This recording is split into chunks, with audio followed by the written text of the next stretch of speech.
주기도문을 몇 번이나 외우셨나요? 수천 번? 수만 번? 그런데 정말 기적이 일어났나요? 왜 똑같은 기도인데 어떤 사람은 기적을, 어떤 사람은 침묵을 경험할까요? 왜 예수님이 직접 가르쳐 주신 기도인데 별다른 변화가 없을까요? 혹시 우리가 놓치고 있는 비밀이 있는 건 아닐까요?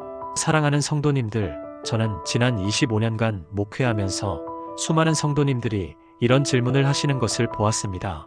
목사님, 주기도문을 평생 드렸는데 왜 제 삶은 그대로일까요? 주님이 직접 가르쳐 주신 기도인데 왜 응답이 없을까요? 그런데 몇 년 전 한 권사님의 간증을 듣고 저는 완전히 새로운 깨달음을 얻었습니다.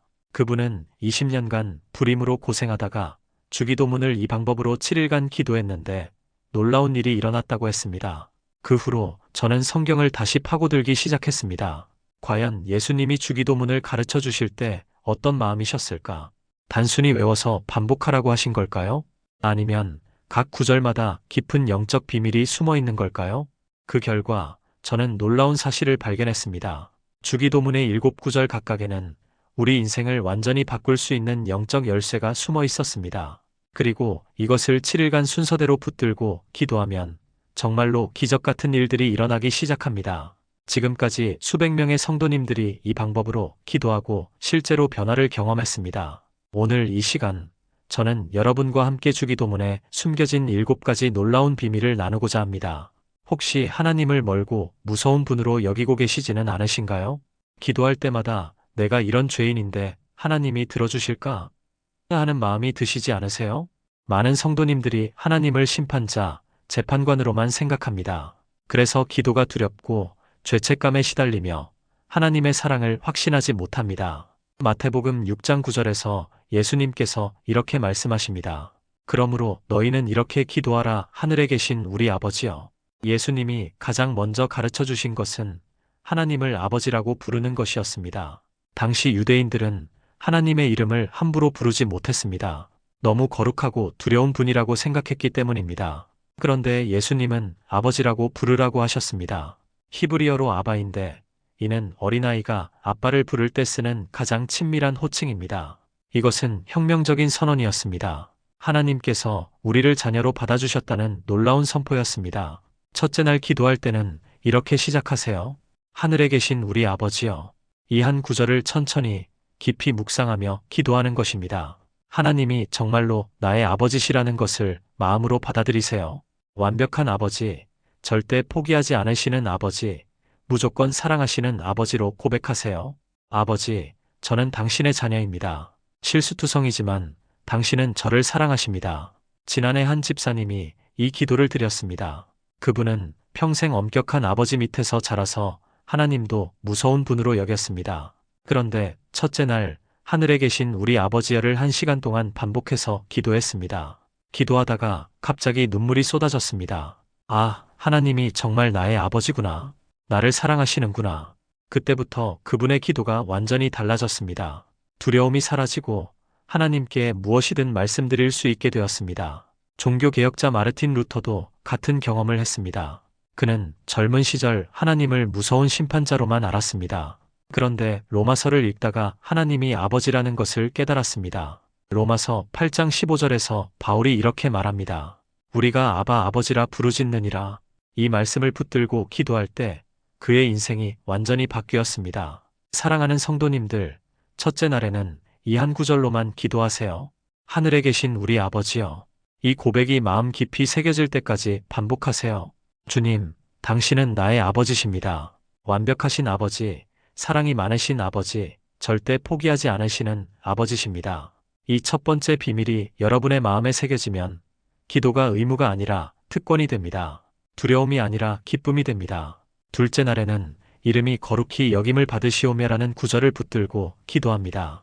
많은 사람들이 이 구절을 그냥 지나갑니다. 하나님 이름을 거룩하게 하는 것이 나와 무슨 상관이지? 그런데 이 구절에는 놀라운 비밀이 숨어 있습니다. 우리가 하나님의 이름을 거룩하게 할 때 하나님께서 우리의 이름을 높여주신다는 것입니다. 성경에서 이름은 단순한 호칭이 아닙니다. 그 사람의 정체성, 성품, 운명을 의미합니다. 하나님의 이름이 거룩히 여김을 받는다는 것은 하나님의 성품과 능력이 드러나는 것을 의미합니다. 마태복음 6장 9절에서 계속해서 예수님께서 말씀하십니다. 이름이 거룩히 여김을 받으시오며, 히브리어로 거룩하다는 카도시인데 구별된다, 특별하다는 뜻입니다. 하나님의 이름이 이 땅에서 특별하게 인정받기를 원하는 기도입니다. 그런데 하나님의 이름이 어떻게 거룩히 여김을 받을까요? 바로 우리의 삶을 통해서입니다. 우리가 하나님의 자녀답게 살 때 사람들이 하나님을 인정하게 됩니다. 둘째 날에는 이렇게 기도하세요. 주님, 제 삶을 통해 당신의 이름이 거룩히 여김을 받게 하소서. 제가 오늘 만나는 모든 사람들이 저를 통해 하나님을 보게 하소서. 그리고 구체적으로 고백하세요. 주님, 제 직장에서 당신의 이름이 높임받게 하소서. 제 가정에서 당신의 사랑이 드러나게 하소서. 제 말과 행동이 주님의 성품을 닮아가게 하소서. 한 권사님의 간증입니다. 그분은 시장에서 작은 가게를 운영하셨는데 손님들과 자주 다투곤 했습니다. 그런데 이 기도를 드리기 시작하면서 마음이 변화되었습니다. 주님, 이 가게를 통해 당신의 이름이 거룩히 여김을 받게 하소서. 그날부터 손님을 대하는 태도가 완전히 달라졌습니다. 친절하게, 정직하게, 사랑으로 섬기기 시작했습니다. 몇 달 후 한 손님이 말했습니다. 사장님, 요즘 너무 좋아지셨네요. 예수 믿으니까 이렇게 달라지는 거예요? 그 손님이 교회에 나오기 시작했고 나중에 예수님을 영접했습니다. 다니엘도 이런 삶을 살았습니다. 바벨론 포로로 끌려갔지만 어떤 상황에서도 하나님의 이름을 높였습니다. 금신상에게 절하라는 명령도 거부했습니다. 사자굴에 던져져도 흔들리지 않았습니다. 그 결과 바벨론 왕도 하나님을 인정하게 되었습니다. 다니엘 6장 26절에서 다리오 왕이 이렇게 선포합니다. 다니엘의 하나님은 살아계시는 하나님이시로다. 사랑하는 성도님들, 둘째 날에는 이 기도로 하루를 시작하세요. 주님, 오늘 제 삶을 통해 당신의 이름이 거룩히 여김을 받게 하소서. 그리고 하루 종일 이 마음으로 살아보세요. 말할 때도, 일할 때도, 쉴 때도 하나님의 자녀답게 살아가세요. 그러면 놀라운 일들이 일어나기 시작합니다. 사람들이 여러분을 통해 하나님을 보게 됩니다. 여러분의 가정, 직장, 이웃이 하나님의 임재로 가득 차게 됩니다. 주님, 저를 통해 당신의 이름이 높임받게 하소서. 제 입술로 당신의 사랑을 전하게 하소서. 제 행동으로 당신의 성품을 나타내게 하소서. 셋째 날에는 나라가 임하시오며라는 구절을 붙들고 기도합니다. 많은 사람들이 하나님의 나라를 천국, 즉 죽어서 가는 곳으로만 생각합니다. 그런데 예수님은 하나님의 나라가 지금 여기에 임할 수 있다고 말씀하셨습니다. 하나님의 나라는 단순한 장소가 아니라 하나님이 왕으로 다스리시는 영역입니다. 우리의 마음, 가정, 직장, 사회에 하나님의 다스림이 임하는 것입니다. 세상은 불안과 두려움으로 가득합니다. 경제적 어려움, 건강 문제, 인간관계의 갈등이 끊이지 않습니다. 그런데 하나님의 나라가 임하면 이 모든 것이 바뀝니다. 평안과 기쁨, 의와 사랑이 넘치는 삶이 됩니다. 마태복음 6장 10절에서 예수님께서 계속 말씀하십니다. 나라가 임하시오며, 여기서 나라는 헬라어로 바실레이아인데 왕의 통치권을 의미합니다. 하나님께서 나의 삶을 직접 다스려 주시기를 구하는 기도입니다. 예수님께서도 하나님의 나라가 가까이 왔느니라고 선포하셨습니다. 이것은 먼 미래의 일이 아니라 지금 당장 경험할 수 있는 현실입니다. 셋째 날에는 이렇게 기도하세요. 주님, 당신의 나라가 제 마음에 임하소서. 제 가정에 당신의 다스림이 임하소서. 제 직장에 당신의 평안이 임하소서. 구체적으로 어떤 영역에 하나님의 나라가 임하기를 원하는지 고백하세요. 주님, 제 불안한 마음에 당신의 평안이 임하소서. 제 상한 마음에 당신의 치유가 임하소서. 제 막힌 길에 당신의 인도하심이 임하소서. 한 집사님의 놀라운 간증입니다. 그분은 5년간 우울증으로 고생하셨습니다. 약을 먹어도 상담을 받아도 나아지지 않았습니다.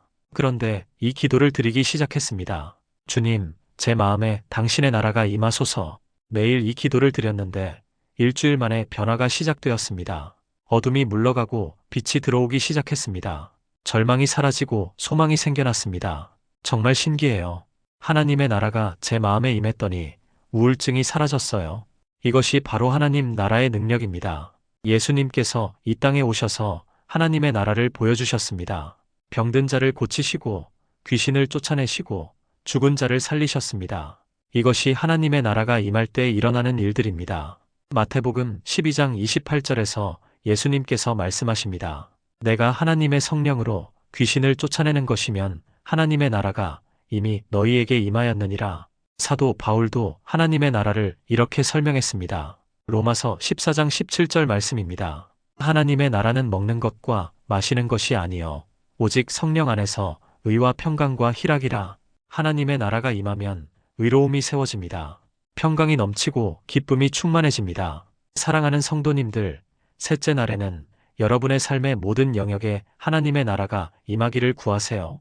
마음의 나라, 가정의 나라, 직장의 나라, 건강의 나라, 경제의 나라, 모든 영역에서 하나님이 왕으로 다스려 주시기를 간구하세요. 그러면 세상의 방식이 아닌 하나님의 방식으로 모든 문제가 해결되기 시작합니다. 주님, 당신의 나라가 임하소서. 제 마음의 왕좌에 당신이 앉아주소서. 당신의 다스림으로 제 삶을 변화시켜 주소서. 넷째 날에는 뜻이 하늘에서 이루어진 것 같이 땅에서도 이루어지이다를 붙들고 기도합니다. 이 구절은 많은 사람들에게 두려움을 줍니다. 하나님의 뜻이 고난이면 어떻게 하지? 내 뜻과 하나님의 뜻이 다르면 어떻게 하지? 그런데 하나님의 뜻은 우리를 해치려는 것이 아닙니다. 우리를 향한 하나님의 뜻은 선하고 기뻐할 만하고 온전한 것입니다. 하늘에서는 하나님의 뜻이 완벽하게 이루어집니다. 천사들이 하나님의 명령에 즉시 순종하고 모든 것이 하나님의 뜻대로 움직입니다.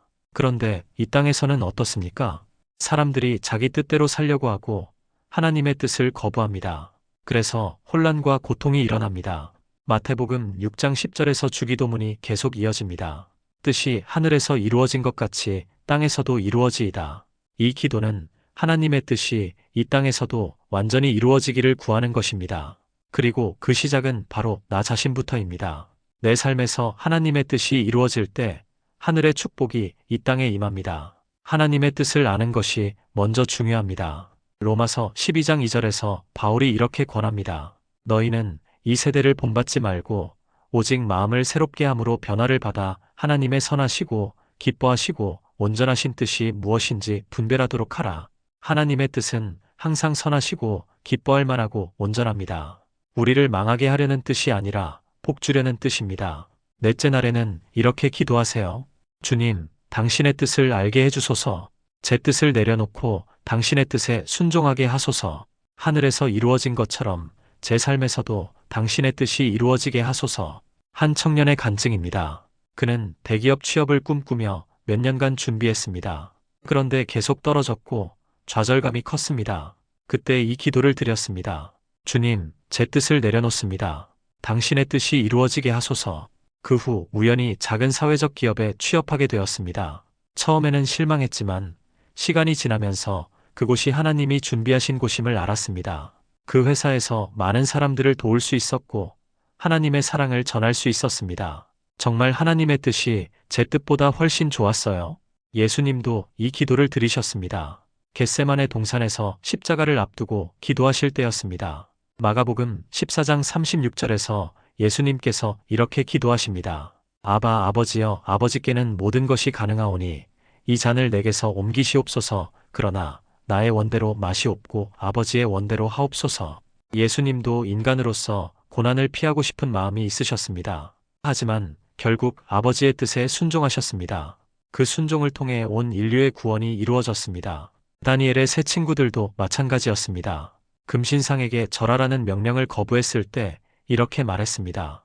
다니엘 3장 17절에서 18절 말씀입니다. 우리가 섬기는 하나님이 우리를 극렬히 타는 풀무불 가운데서 능히 건져내시겠고 왕의 손에서도 건져내시리이다. 그리할지라도 왕이여, 우리가 왕의 신들을 섬기지도 아니하고 왕의 세우신 금 신상에게 절하지도 아니할 줄을 아옵소서.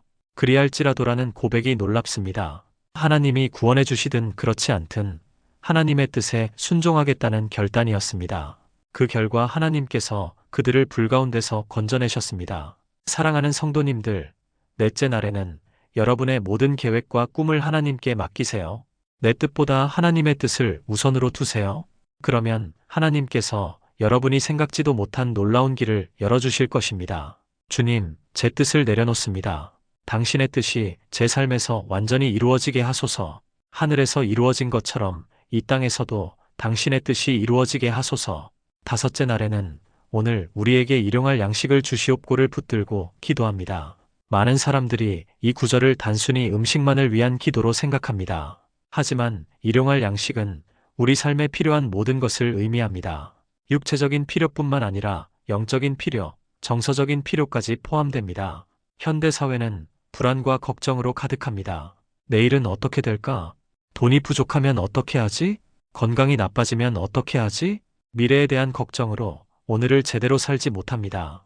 그런데 예수님은 오늘 필요한 것을 구하라고 하셨습니다. 내일 것을 걱정하지 말고 오늘 필요한 것에 집중하라는 것입니다. 마태복음 6장 11절에서 예수님께서 가르쳐 주십니다. 오늘 우리에게 일용할 양식을 주시옵고, 여기서 일용할이라는 말은 헬라어로 에피우시오스인데 성경에서 이 한 곳에만 나오는 특별한 단어입니다. 학자들은 이것을 오늘 하루에 필요한, 매일매일 필요한이라고 해석합니다. 하나님께서 매일매일 우리에게 필요한 모든 것을 공급해 주신다는 약속입니다. 이것은 이스라엘 백성들이 광야에서 경험한 만나의 원리입니다. 하나님께서 매일 아침 만나를 내려주셨는데 딱 그날 먹을 분량만 거둘 수 있었습니다. 욕심을 부려 많이 거두면 썩어버렸습니다. 하나님은 이를 통해 매일 하나님을 의지하는 법을 가르쳐 주셨습니다. 다섯째 날에는 이렇게 기도하세요. 주님, 오늘 하루 제게 필요한 모든 것을 주소서. 육체의 양식뿐만 아니라 영혼의 양식도 주소서. 오늘 하루 평안히 살아갈 수 있는 모든 것을 공급해 주소서. 구체적으로 어떤 것이 필요한지 하나님께 말씀드리세요. 주님, 오늘 일터에서 필요한 지혜를 주소서. 가정에서 필요한 사랑과 인내를 주소서. 건강과 힘을 주시고 마음의 평안을 주소서. 한 사업가의 간증입니다. 그는 큰 사업을 하다가 코로나19로 큰 어려움을 겪었습니다. 빚이 늘어나고 직원들 월급도 주기 어려운 상황이었습니다. 그때 이 기도를 드리기 시작했습니다. 주님, 오늘 하루 우리 회사에 필요한 모든 것을 주소서. 매일 이 기도를 드리면서 하루하루를 버텨나갔습니다. 그러던 어느 날 갑자기 큰 계약이 들어왔습니다. 이후로도 하나님께서 매일매일 필요한 것을 공급해 주셨습니다. 정말 하나님은 일용할 양식을 주시는 분이세요. 엘리야도 이런 경험을 했습니다. 가뭄이 들었을 때 하나님께서 까마귀를 통해 떡과 고기를 공급해 주셨습니다. 시냇가가 마르자 사르밧 과부를 통해 공급해 주셨습니다. 가루 한 움큼과 기름 조금으로 3년 반 동안 살아갈 수 있었습니다. 열왕기상 17장 14절에서 엘리야가 과부에게 이렇게 말합니다. 여호와 이스라엘의 하나님의 말씀이 나 여호와가 비를 지면에 내리는 날까지 그 통의 가루는 떨어지지 아니하고 그 병의 기름은 없어지지 아니하리라 하셨느니라.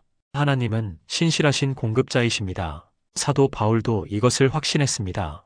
빌립보서 4장 19절에서 바울이 이렇게 말합니다. 나의 하나님이 그리스도 예수 안에서 영광 가운데 그 풍성한 대로 너희 모든 쓸 것을 채우시리라. 하나님께서 우리의 모든 필요를 채워주신다는 약속입니다. 사랑하는 성도님들, 다섯째 날에는 미래 걱정을 내려놓으세요. 오늘 하루 필요한 것만 구하고 하나님의 공급하심을 신뢰하세요. 그러면 하나님께서 여러분이 생각지도 못한 방법으로 모든 필요를 채워주실 것입니다. 주님, 오늘 하루 제게 필요한 모든 것을 주소서. 육체의 양식과 영혼의 양식을 주소서. 당신의 신실하신 공급하심을 믿고 의지합니다. 여섯째 날에는 우리가 우리에게 죄 지은 자를 사하여 준 것 같이 우리 죄를 사하여 주시옵고를 붙들고 기도합니다. 이 구절은 주기도문에서 가장 어려운 부분 중 하나입니다. 왜냐하면 용서하기 어려운 상처들이 우리 마음에 있기 때문입니다. 배신당한 아픔, 무시당한 상처, 불의를 당한 분노, 이런 것들을 어떻게 용서할 수 있을까요? 그런데 예수님은 용서를 선택사항이 아니라 필수로 말씀하셨습니다. 우리가 용서받으려면 먼저 용서해야 한다고 하셨습니다. 많은 사람들이 용서를 감정의 문제로 생각합니다. 아직 마음이 안 풀렸는데 어떻게 용서해요? 그런데 용서는 감정이 아니라 의지의 문제입니다. 마음이 풀리지 않아도 용서하기로 결단하는 것입니다. 마태복음 6장 12절에서 예수님께서 계속 가르쳐 주십니다. 우리가 우리에게 죄 지은 자를 사하여 준 것 같이 우리 죄를 사하여 주시옵고. 여기서 중요한 것은 순서입니다. 우리가 먼저 용서하고 그 다음에 하나님께서 우리를 용서해 주신다는 것입니다. 이것은 조건부 용서가 아닙니다. 하나님의 용서를 경험한 사람은 자연스럽게 다른 사람을 용서하게 된다는 뜻입니다. 하나님께서 우리를 얼마나 많이 용서해 주셨는지 깨달을 때 우리도 용서할 수 있게 됩니다. 에베소서 4장 32절에서 바울이 이렇게 권합니다. 서로 친절하게 하며 불쌍히 여기며 서로 용서하기를 하나님이 그리스도 안에서 너희를 용서하심과 같이 하라. 여섯째 날에는 이렇게 기도하세요. 주님, 제가 용서해야 할 사람들을 생각나게 하소서. 그들을 용서할 수 있는 마음을 주소서. 제 마음에 쓴 뿌리를 뽑아주시고 사랑으로 채워주소서. 구체적으로 한 사람 한 사람의 이름을 부르며 용서하세요. 주님, 저는 을 용서합니다. 그 사람이 저에게 준 상처를 용서합니다. 그 사람을 축복해 주소서. 한 권사님의 놀라운 간증입니다. 그분은 시어머니와 20년간 갈등하며 살았습니다. 시어머니가 무엇을 해도 미워 보였고 같은 집에 있는 것조차 괴로웠습니다. 그런데 이 기도를 드리기 시작했습니다. 주님, 저는 시어머니를 용서합니다. 처음에는 말만 했는데 며칠 후부터 마음이 변화되기 시작했습니다. 시어머니를 보는 눈이 달라졌고 불쌍한 마음이 들었습니다. 그분도 상처받은 사람이라는 것을 깨달았습니다. 그때부터 시어머니를 섬기기 시작했고 관계가 완전히 회복되었습니다. 시어머니도 며느리의 변화를 보고 마음을 열었습니다. 정말 용서가 기적을 만들었어요.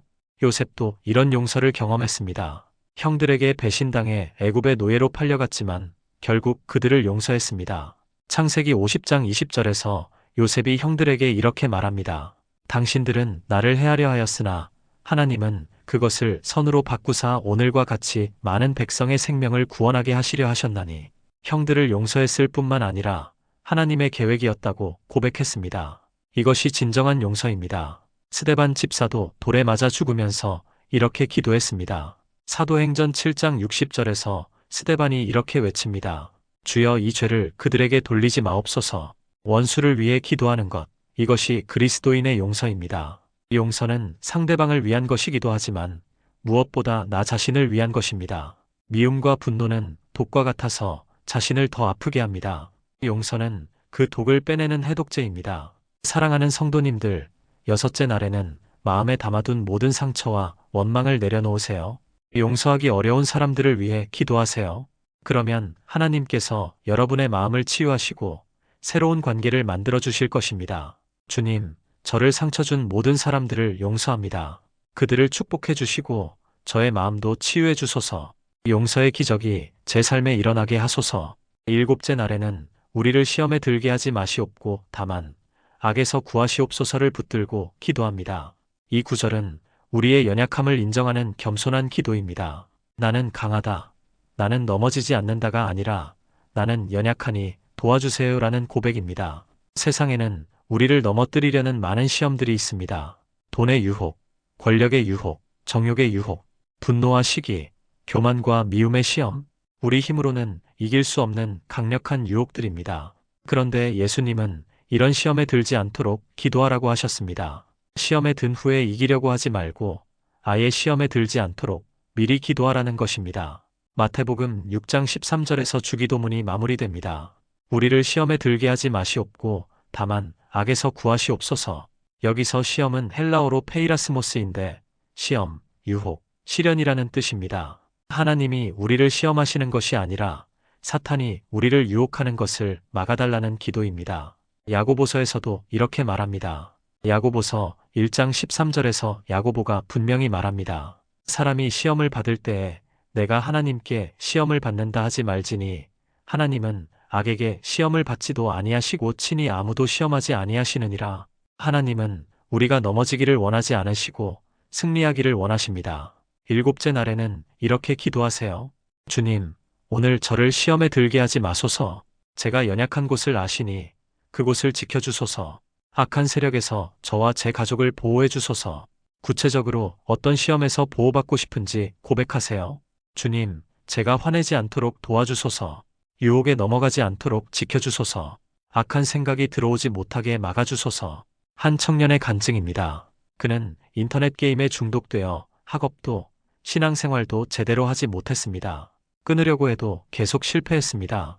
그런데 이 기도를 드리기 시작했습니다. 주님, 저를 게임의 유혹에 들게 하지 마소서. 매일 아침 이 기도를 드리고 하루를 시작했습니다. 처음에는 별 변화가 없었는데 일주일 후부터 게임에 대한 욕구가 줄어들기 시작했습니다. 한 달 후에는 완전히 게임을 끊을 수 있었습니다. 정말 하나님이 저를 유혹에서 건져주셨어요. 다니엘도 이런 보호를 받았습니다. 바벨론의 왕궁에서 살면서도 하나님의 말씀대로 살았습니다. 왕의 음식을 거부하고 우상 숭배를 거부했습니다. 하나님께서 그를 모든 시험에서 지켜주셨습니다. 사자굴에 던져져도 사자들이 그를 해치지 못했습니다. 다니엘 6장 22절에서 다니엘이 이렇게 간증합니다. 나의 하나님이 그의 천사를 보내어 사자들의 입을 봉하셨으므로 사자들이 나를 상해하지 못하였사오니. 예수님도 광야에서 40일 금식하신 후 사탄의 시험을 받으셨습니다. 하지만 말씀으로 모든 시험을 이기셨습니다. 기록되었으되라고 하시며 성경 말씀으로 대답하셨습니다. 마태복음 4장 11절에서 이렇게 기록됩니다. 그때에 마귀가 예수를 떠나고 천사들이 나아와서 수종드니라.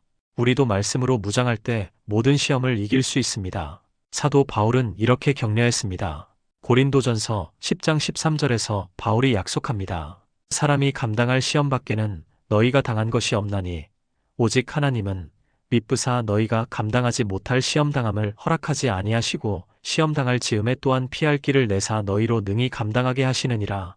하나님은 우리가 감당할 수 없는 시험은 허락하지 않으십니다. 그리고 시험이 올 때마다 피할 길을 만들어 주십니다. 사랑하는 성도님들, 일곱째 날에는 여러분의 연약함을 솔직히 고백하세요. 혼자 힘으로 이기려 하지 말고 하나님의 도우심을 구하세요. 그러면 하나님께서 여러분을 모든 시험과 악에서 지켜주실 것입니다. 주님, 저는 연약합니다. 저를 시험에 들게 하지 마시고 악에서 구해주소서. 당신의 보호하심 안에서 승리하게 하소서. 사랑하는 성도님들, 오늘 우리는 주기도문에 숨겨진 7가지 놀라운 비밀을 함께 나누었습니다. 첫째, 하나님을 아버지로 부르는 관계의 회복.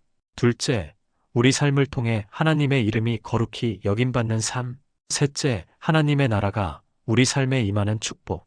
넷째, 하나님의 뜻에 순종하는 순복의 삶. 다섯째, 매일 공급받는 일용할 양식의 은혜. 여섯째, 용서와 화해로 이루어지는 관계의 기적. 일곱째, 시험과 악에서 보호받는 안전한 삶. 이 7가지를 7일간 순서대로 기도해 보세요. 하루에 한 구절씩 깊이 묵상하며 기도하세요. 그러면 여러분의 삶에도 놀라운 기적들이 일어날 것입니다. 주기도문이 단순한 암송이 아니라 살아있는 기도가 될 것입니다. 하나님과의 관계가 더욱 깊어지고 일상이 축복으로 변화될 것입니다. 오늘 이 말씀이 여러분의 마음에 깊이 새겨지기를 기도합니다. 그리고 댓글로 여러분의 기도 제목을 나누어 주세요. 함께 기도하며 서로를 격려하는 믿음의 공동체가 되기를 소망합니다. 구독과 좋아요도 잊지 마시고 주변에 필요한 분들에게도 이 은혜를 나누어 주세요. 하나님의 크신 사랑과 은혜가 여러분과 여러분의 가정에 늘 함께 하시기를 축복합니다. 아멘.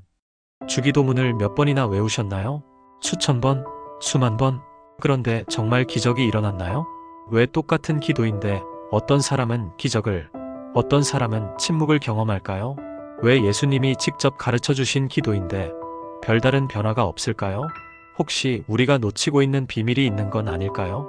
사랑하는 성도님들, 저는 지난 25년간 목회하면서 수많은 성도님들이 이런 질문을 하시는 것을 보았습니다.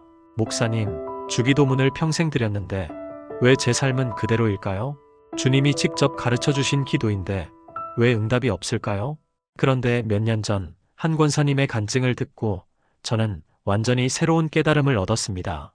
그분은 20년간 불임으로 고생하다가 주기도문을 이 방법으로 7일간 기도했는데 놀라운 일이 일어났다고 했습니다. 그 후로 저는 성경을 다시 파고들기 시작했습니다. 과연 예수님이 주기도문을 가르쳐 주실 때 어떤 마음이셨을까? 단순히 외워서 반복하라고 하신 걸까요? 아니면 각 구절마다 깊은 영적 비밀이 숨어 있는 걸까요? 그 결과 저는 놀라운 사실을 발견했습니다. 주기도문의 7구절 각각에는 우리 인생을 완전히 바꿀 수 있는 영적 열쇠가 숨어 있었습니다. 그리고 이것을 7일간 순서대로 붙들고 기도하면 정말로 기적 같은 일들이 일어나기 시작합니다.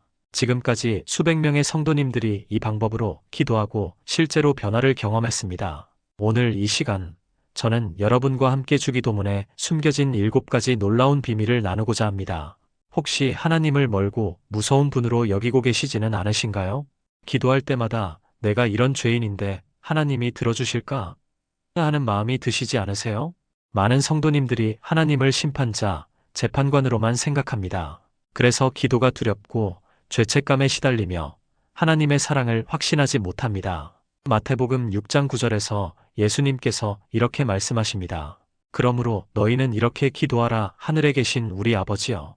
예수님이 가장 먼저 가르쳐 주신 것은 하나님을 아버지라고 부르는 것이었습니다. 당시 유대인들은 하나님의 이름을 함부로 부르지 못했습니다. 너무 거룩하고 두려운 분이라고 생각했기 때문입니다. 그런데 예수님은 아버지라고 부르라고 하셨습니다. 히브리어로 아바인데 이는 어린아이가 아빠를 부를 때 쓰는 가장 친밀한 호칭입니다.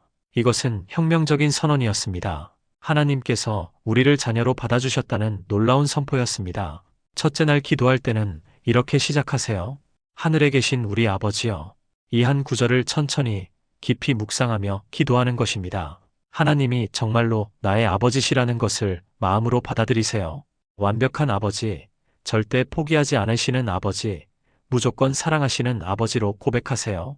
아버지, 저는 당신의 자녀입니다. 실수투성이지만 당신은 저를 사랑하십니다. 지난해 한 집사님이 이 기도를 드렸습니다.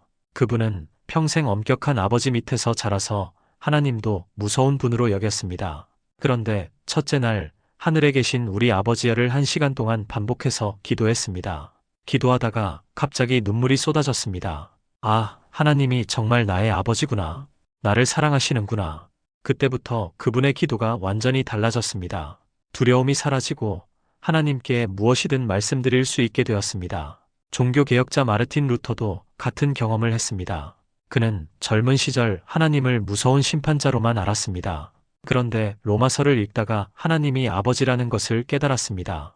로마서 8장 15절에서 바울이 이렇게 말합니다. 우리가 아바 아버지라 부르짖느니라. 이 말씀을 붙들고 기도할 때 그의 인생이 완전히 바뀌었습니다. 사랑하는 성도님들, 첫째 날에는 이 한 구절로만 기도하세요. 하늘에 계신 우리 아버지여.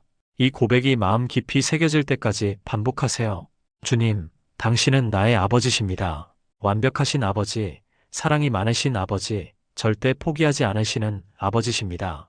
이 첫 번째 비밀이 여러분의 마음에 새겨지면 기도가 의무가 아니라 특권이 됩니다. 두려움이 아니라 기쁨이 됩니다. 둘째 날에는 이름이 거룩히 여김을 받으시오며라는 구절을 붙들고 기도합니다. 많은 사람들이 이 구절을 그냥 지나갑니다. 하나님 이름을 거룩하게 하는 것이 나와 무슨 상관이지? 그런데 이 구절에는 놀라운 비밀이 숨어 있습니다. 우리가 하나님의 이름을 거룩하게 할 때 하나님께서 우리의 이름을 높여주신다는 것입니다. 성경에서 이름은 단순한 호칭이 아닙니다.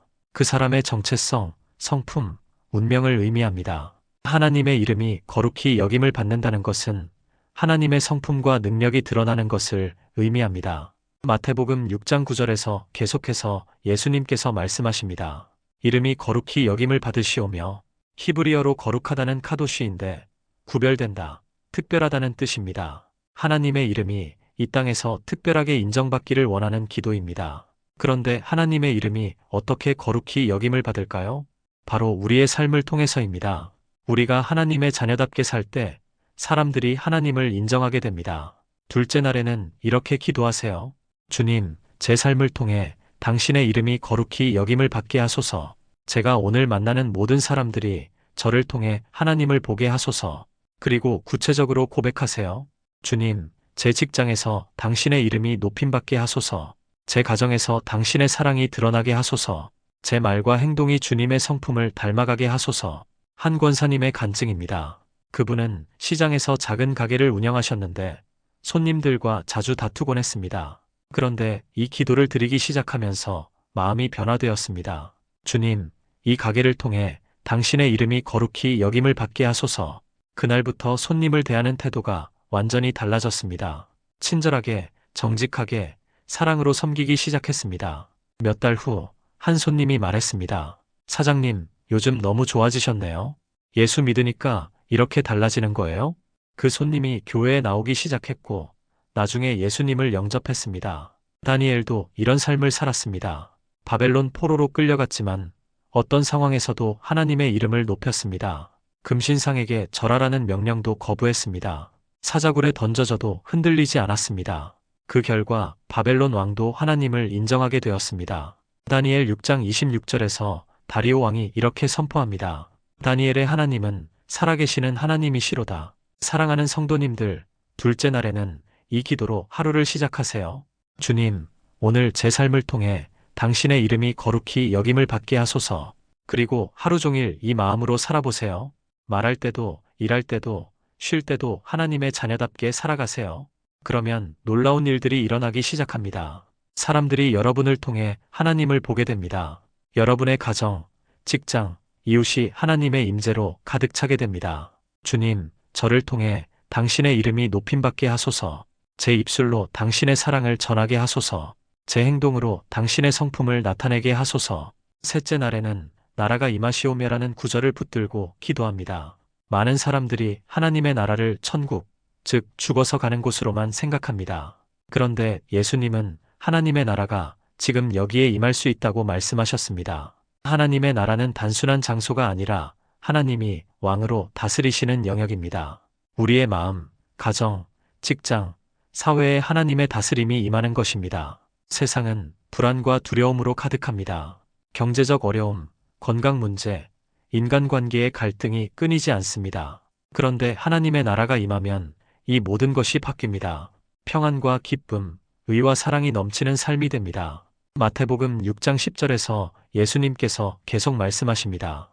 나라가 임하시오며, 여기서 나라는 헬라어로 바실레이아인데 왕의 통치권을 의미합니다. 하나님께서 나의 삶을 직접 다스려 주시기를 구하는 기도입니다. 예수님께서도 하나님의 나라가 가까이 왔느니라고 선포하셨습니다. 이것은 먼 미래의 일이 아니라 지금 당장 경험할 수 있는 현실입니다. 셋째 날에는 이렇게 기도하세요. 주님, 당신의 나라가 제 마음에 임하소서. 제 가정에 당신의 다스림이 임하소서. 제 직장에 당신의 평안이 임하소서. 구체적으로 어떤 영역에 하나님의 나라가 임하기를 원하는지 고백하세요. 주님, 제 불안한 마음에 당신의 평안이 임하소서. 제 상한 마음에 당신의 치유가 임하소서. 제 막힌 길에 당신의 인도하심이 임하소서. 한 집사님의 놀라운 간증입니다. 그분은 5년간 우울증으로 고생하셨습니다. 약을 먹어도 상담을 받아도 나아지지 않았습니다. 그런데 이 기도를 드리기 시작했습니다. 주님, 제 마음에 당신의 나라가 임하소서. 매일 이 기도를 드렸는데 일주일 만에 변화가 시작되었습니다. 어둠이 물러가고 빛이 들어오기 시작했습니다. 절망이 사라지고 소망이 생겨났습니다. 정말 신기해요. 하나님의 나라가 제 마음에 임했더니 우울증이 사라졌어요. 이것이 바로 하나님 나라의 능력입니다. 예수님께서 이 땅에 오셔서 하나님의 나라를 보여주셨습니다. 병든 자를 고치시고 귀신을 쫓아내시고 죽은 자를 살리셨습니다. 이것이 하나님의 나라가 임할 때 일어나는 일들입니다. 마태복음 12장 28절에서 예수님께서 말씀하십니다. 내가 하나님의 성령으로 귀신을 쫓아내는 것이면 하나님의 나라가 이미 너희에게 임하였느니라. 사도 바울도 하나님의 나라를 이렇게 설명했습니다. 로마서 14장 17절 말씀입니다. 하나님의 나라는 먹는 것과 마시는 것이 아니요 오직 성령 안에서 의와 평강과 희락이라. 하나님의 나라가 임하면 의로움이 세워집니다. 평강이 넘치고 기쁨이 충만해집니다. 사랑하는 성도님들, 셋째 날에는 여러분의 삶의 모든 영역에 하나님의 나라가 임하기를 구하세요. 마음의 나라, 가정의 나라, 직장의 나라, 건강의 나라, 경제의 나라, 모든 영역에서 하나님이 왕으로 다스려 주시기를 간구하세요.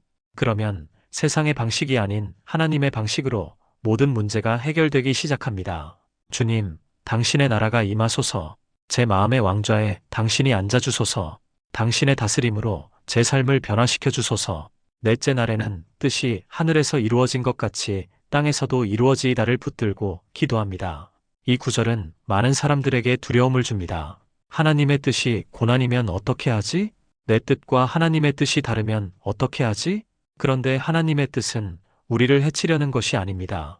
우리를 향한 하나님의 뜻은 선하고 기뻐할 만하고 온전한 것입니다. 하늘에서는 하나님의 뜻이 완벽하게 이루어집니다. 천사들이 하나님의 명령에 즉시 순종하고 모든 것이 하나님의 뜻대로 움직입니다. 그런데 이 땅에서는 어떻습니까? 사람들이 자기 뜻대로 살려고 하고 하나님의 뜻을 거부합니다. 그래서 혼란과 고통이 일어납니다. 마태복음 6장 10절에서 주기도문이 계속 이어집니다. 뜻이 하늘에서 이루어진 것 같이 땅에서도 이루어지이다. 이 기도는 하나님의 뜻이 이 땅에서도 완전히 이루어지기를 구하는 것입니다. 그리고 그 시작은 바로 나 자신부터입니다. 내 삶에서 하나님의 뜻이 이루어질 때 하늘의 축복이 이 땅에 임합니다. 하나님의 뜻을 아는 것이 먼저 중요합니다. 로마서 12장 2절에서 바울이 이렇게 권합니다. 너희는 이 세대를 본받지 말고 오직 마음을 새롭게 함으로 변화를 받아 하나님의 선하시고 기뻐하시고 온전하신 뜻이 무엇인지 분별하도록 하라. 하나님의 뜻은 항상 선하시고 기뻐할 만하고 온전합니다. 우리를 망하게 하려는 뜻이 아니라 복주려는 뜻입니다. 넷째 날에는 이렇게 기도하세요.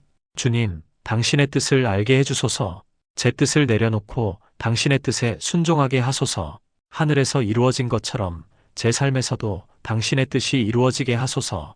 한 청년의 간증입니다. 그는 대기업 취업을 꿈꾸며 몇 년간 준비했습니다. 그런데 계속 떨어졌고 좌절감이 컸습니다. 그때 이 기도를 드렸습니다. 주님, 제 뜻을 내려놓습니다. 당신의 뜻이 이루어지게 하소서. 그 후 우연히 작은 사회적 기업에 취업하게 되었습니다. 처음에는 실망했지만 시간이 지나면서 그곳이 하나님이 준비하신 곳임을 알았습니다. 그 회사에서 많은 사람들을 도울 수 있었고 하나님의 사랑을 전할 수 있었습니다. 정말 하나님의 뜻이 제 뜻보다 훨씬 좋았어요. 예수님도 이 기도를 드리셨습니다. 겟세마네 동산에서 십자가를 앞두고 기도하실 때였습니다. 마가복음 14장 36절에서 예수님께서 이렇게 기도하십니다. 아바 아버지여, 아버지께는 모든 것이 가능하오니 이 잔을 내게서 옮기시옵소서. 그러나 나의 원대로 마시옵고 아버지의 원대로 하옵소서. 예수님도 인간으로서 고난을 피하고 싶은 마음이 있으셨습니다. 하지만 결국 아버지의 뜻에 순종하셨습니다. 그 순종을 통해 온 인류의 구원이 이루어졌습니다. 다니엘의 세 친구들도 마찬가지였습니다. 금신상에게 절하라는 명령을 거부했을 때 이렇게 말했습니다.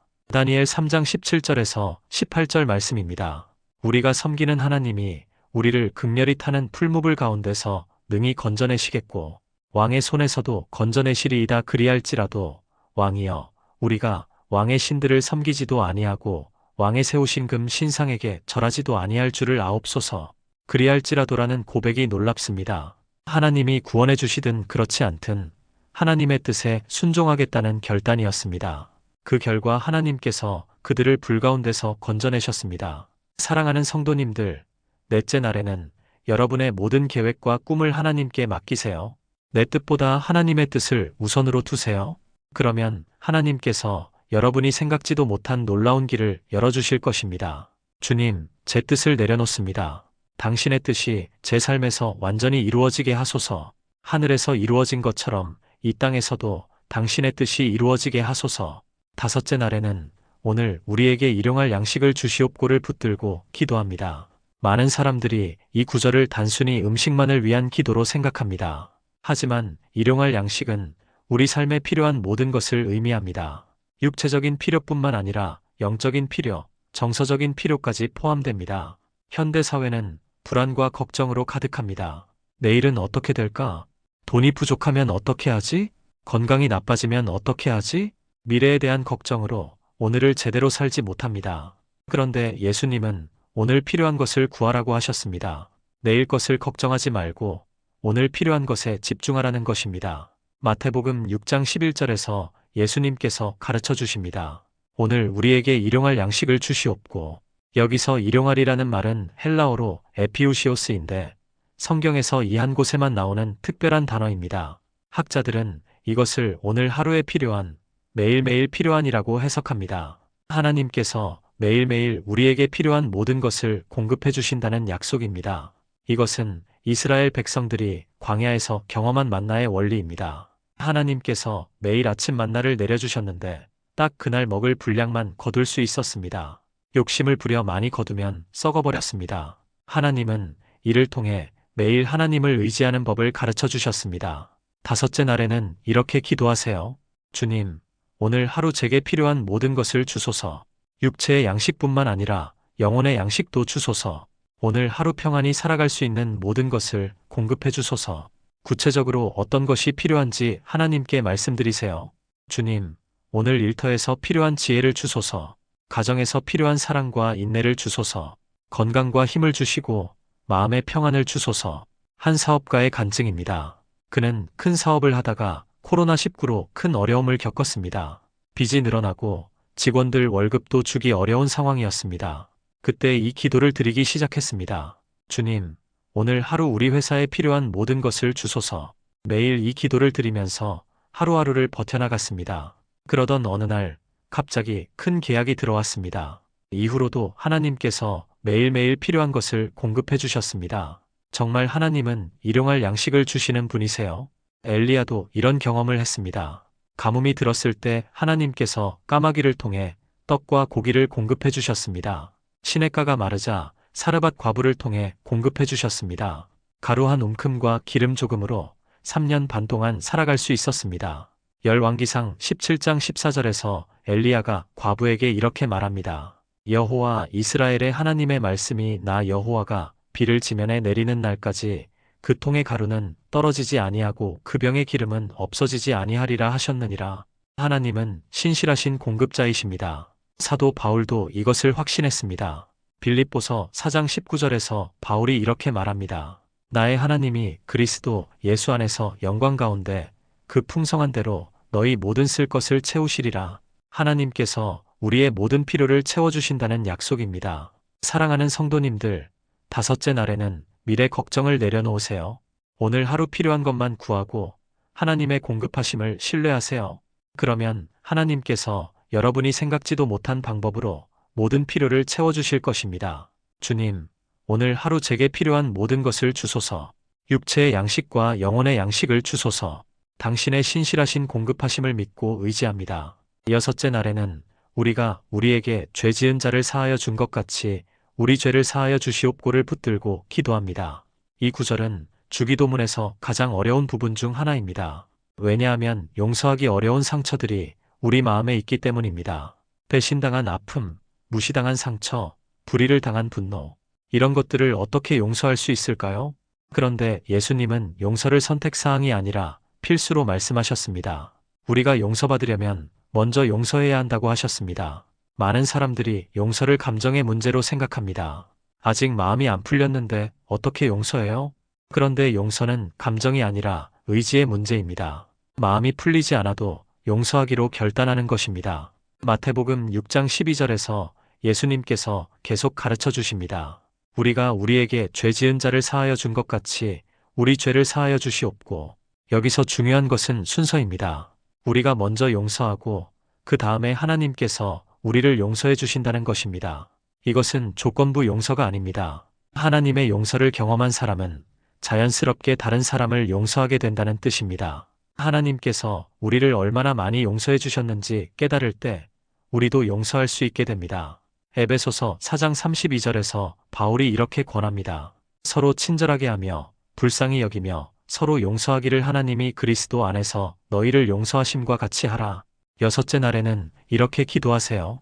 주님, 제가 용서해야 할 사람들을 생각나게 하소서. 그들을 용서할 수 있는 마음을 주소서. 제 마음에 쓴 뿌리를 뽑아주시고 사랑으로 채워주소서. 구체적으로 한 사람 한 사람의 이름을 부르며 용서하세요. 주님, 저는 을 용서합니다. 그 사람이 저에게 준 상처를 용서합니다. 그 사람을 축복해 주소서. 한 권사님의 놀라운 간증입니다. 그분은 시어머니와 20년간 갈등하며 살았습니다. 시어머니가 무엇을 해도 미워 보였고 같은 집에 있는 것조차 괴로웠습니다. 그런데 이 기도를 드리기 시작했습니다. 주님, 저는 시어머니를 용서합니다. 처음에는 말만 했는데 며칠 후부터 마음이 변화되기 시작했습니다. 시어머니를 보는 눈이 달라졌고 불쌍한 마음이 들었습니다. 그분도 상처받은 사람이라는 것을 깨달았습니다. 그때부터 시어머니를 섬기기 시작했고 관계가 완전히 회복되었습니다. 시어머니도 며느리의 변화를 보고 마음을 열었습니다. 정말 용서가 기적을 만들었어요. 요셉도 이런 용서를 경험했습니다. 형들에게 배신당해 애굽의 노예로 팔려갔지만 결국 그들을 용서했습니다. 창세기 50장 20절에서 요셉이 형들에게 이렇게 말합니다. 당신들은 나를 해하려 하였으나 하나님은 그것을 선으로 바꾸사 오늘과 같이 많은 백성의 생명을 구원하게 하시려 하셨나니 형들을 용서했을 뿐만 아니라 하나님의 계획이었다고 고백했습니다. 이것이 진정한 용서입니다. 스데반 집사도 돌에 맞아 죽으면서 이렇게 기도했습니다. 사도행전 7장 60절에서 스데반이 이렇게 외칩니다. 주여, 이 죄를 그들에게 돌리지 마옵소서. 원수를 위해 기도하는 것, 이것이 그리스도인의 용서입니다. 용서는 상대방을 위한 것이기도 하지만 무엇보다 나 자신을 위한 것입니다. 미움과 분노는 독과 같아서 자신을 더 아프게 합니다. 용서는 그 독을 빼내는 해독제입니다. 사랑하는 성도님들, 여섯째 날에는 마음에 담아둔 모든 상처와 원망을 내려놓으세요. 용서하기 어려운 사람들을 위해 기도하세요. 그러면 하나님께서 여러분의 마음을 치유하시고 새로운 관계를 만들어 주실 것입니다. 주님, 저를 상처 준 모든 사람들을 용서합니다. 그들을 축복해 주시고 저의 마음도 치유해 주소서. 용서의 기적이 제 삶에 일어나게 하소서. 일곱째 날에는 우리를 시험에 들게 하지 마시옵고 다만 악에서 구하시옵소서를 붙들고 기도합니다. 이 구절은 우리의 연약함을 인정하는 겸손한 기도입니다. 나는 강하다. 나는 넘어지지 않는다가 아니라 나는 연약하니 도와주세요라는 고백입니다. 세상에는 우리를 넘어뜨리려는 많은 시험들이 있습니다. 돈의 유혹, 권력의 유혹, 정욕의 유혹, 분노와 시기, 교만과 미움의 시험, 우리 힘으로는 이길 수 없는 강력한 유혹들입니다. 그런데 예수님은 이런 시험에 들지 않도록 기도하라고 하셨습니다. 시험에 든 후에 이기려고 하지 말고 아예 시험에 들지 않도록 미리 기도하라는 것입니다. 마태복음 6장 13절에서 주기도문이 마무리됩니다. 우리를 시험에 들게 하지 마시옵고 다만 악에서 구하시옵소서. 여기서 시험은 헬라어로 페이라스모스인데 시험, 유혹, 시련이라는 뜻입니다. 하나님이 우리를 시험하시는 것이 아니라 사탄이 우리를 유혹하는 것을 막아달라는 기도입니다. 야고보서에서도 이렇게 말합니다. 야고보서 1장 13절에서 야고보가 분명히 말합니다. 사람이 시험을 받을 때에 내가 하나님께 시험을 받는다 하지 말지니 하나님은 악에게 시험을 받지도 아니하시고 친히 아무도 시험하지 아니하시느니라. 하나님은 우리가 넘어지기를 원하지 않으시고 승리하기를 원하십니다. 일곱째 날에는 이렇게 기도하세요. 주님, 오늘 저를 시험에 들게 하지 마소서. 제가 연약한 곳을 아시니 그곳을 지켜주소서. 악한 세력에서 저와 제 가족을 보호해 주소서. 구체적으로 어떤 시험에서 보호받고 싶은지 고백하세요. 주님, 제가 화내지 않도록 도와주소서. 유혹에 넘어가지 않도록 지켜주소서. 악한 생각이 들어오지 못하게 막아주소서. 한 청년의 간증입니다. 그는 인터넷 게임에 중독되어 학업도 신앙생활도 제대로 하지 못했습니다. 끊으려고 해도 계속 실패했습니다. 그런데 이 기도를 드리기 시작했습니다. 주님, 저를 게임의 유혹에 들게 하지 마소서. 매일 아침 이 기도를 드리고 하루를 시작했습니다. 처음에는 별 변화가 없었는데 일주일 후부터 게임에 대한 욕구가 줄어들기 시작했습니다. 한 달 후에는 완전히 게임을 끊을 수 있었습니다. 정말 하나님이 저를 유혹에서 건져주셨어요. 다니엘도 이런 보호를 받았습니다. 바벨론의 왕궁에서 살면서도 하나님의 말씀대로 살았습니다. 왕의 음식을 거부하고 우상 숭배를 거부했습니다. 하나님께서 그를 모든 시험에서 지켜주셨습니다. 사자굴에 던져져도 사자들이 그를 해치지 못했습니다. 다니엘 6장 22절에서 다니엘이 이렇게 간증합니다. 나의 하나님이 그의 천사를 보내어 사자들의 입을 봉하셨으므로 사자들이 나를 상해하지 못하였사오니. 예수님도 광야에서 40일 금식하신 후 사탄의 시험을 받으셨습니다. 하지만 말씀으로 모든 시험을 이기셨습니다. 기록되었으되라고 하시며 성경 말씀으로 대답하셨습니다. 마태복음 4장 11절에서 이렇게 기록됩니다. 그때에 마귀가 예수를 떠나고 천사들이 나아와서 수종드니라. 우리도 말씀으로 무장할 때 모든 시험을 이길 수 있습니다. 사도 바울은 이렇게 격려했습니다. 고린도전서 10장 13절에서 바울이 약속합니다. 사람이 감당할 시험 밖에는 너희가 당한 것이 없나니 오직 하나님은 미쁘사 너희가 감당하지 못할 시험당함을 허락하지 아니하시고 시험당할 즈음에 또한 피할 길을 내사 너희로 능히 감당하게 하시느니라. 하나님은 우리가 감당할 수 없는 시험은 허락하지 않으십니다. 그리고 시험이 올 때마다 피할 길을 만들어 주십니다. 사랑하는 성도님들, 일곱째 날에는 여러분의 연약함을 솔직히 고백하세요. 혼자 힘으로 이기려 하지 말고 하나님의 도우심을 구하세요. 그러면 하나님께서 여러분을 모든 시험과 악에서 지켜주실 것입니다. 주님, 저는 연약합니다. 저를 시험에 들게 하지 마시고 악에서 구해주소서. 당신의 보호하심 안에서 승리하게 하소서. 사랑하는 성도님들, 오늘 우리는 주기도문에 숨겨진 7가지 놀라운 비밀을 함께 나누었습니다. 첫째, 하나님을 아버지로 부르는 관계의 회복. 둘째, 우리 삶을 통해 하나님의 이름이 거룩히 여김받는 삶. 셋째, 하나님의 나라가 우리 삶에 임하는 축복. 넷째, 하나님의 뜻에 순종하는 순복의 삶. 다섯째, 매일 공급받는 일용할 양식의 은혜. 여섯째, 용서와 화해로 이루어지는 관계의 기적. 일곱째, 시험과 악에서 보호받는 안전한 삶. 이 7가지를 7일간 순서대로 기도해 보세요. 하루에 한 구절씩 깊이 묵상하며 기도하세요. 그러면 여러분의 삶에도 놀라운 기적들이 일어날 것입니다. 주기도문이 단순한 암송이 아니라 살아있는 기도가 될 것입니다. 하나님과의 관계가 더욱 깊어지고 일상이 축복으로 변화될 것입니다. 오늘 이 말씀이 여러분의 마음에 깊이 새겨지기를 기도합니다.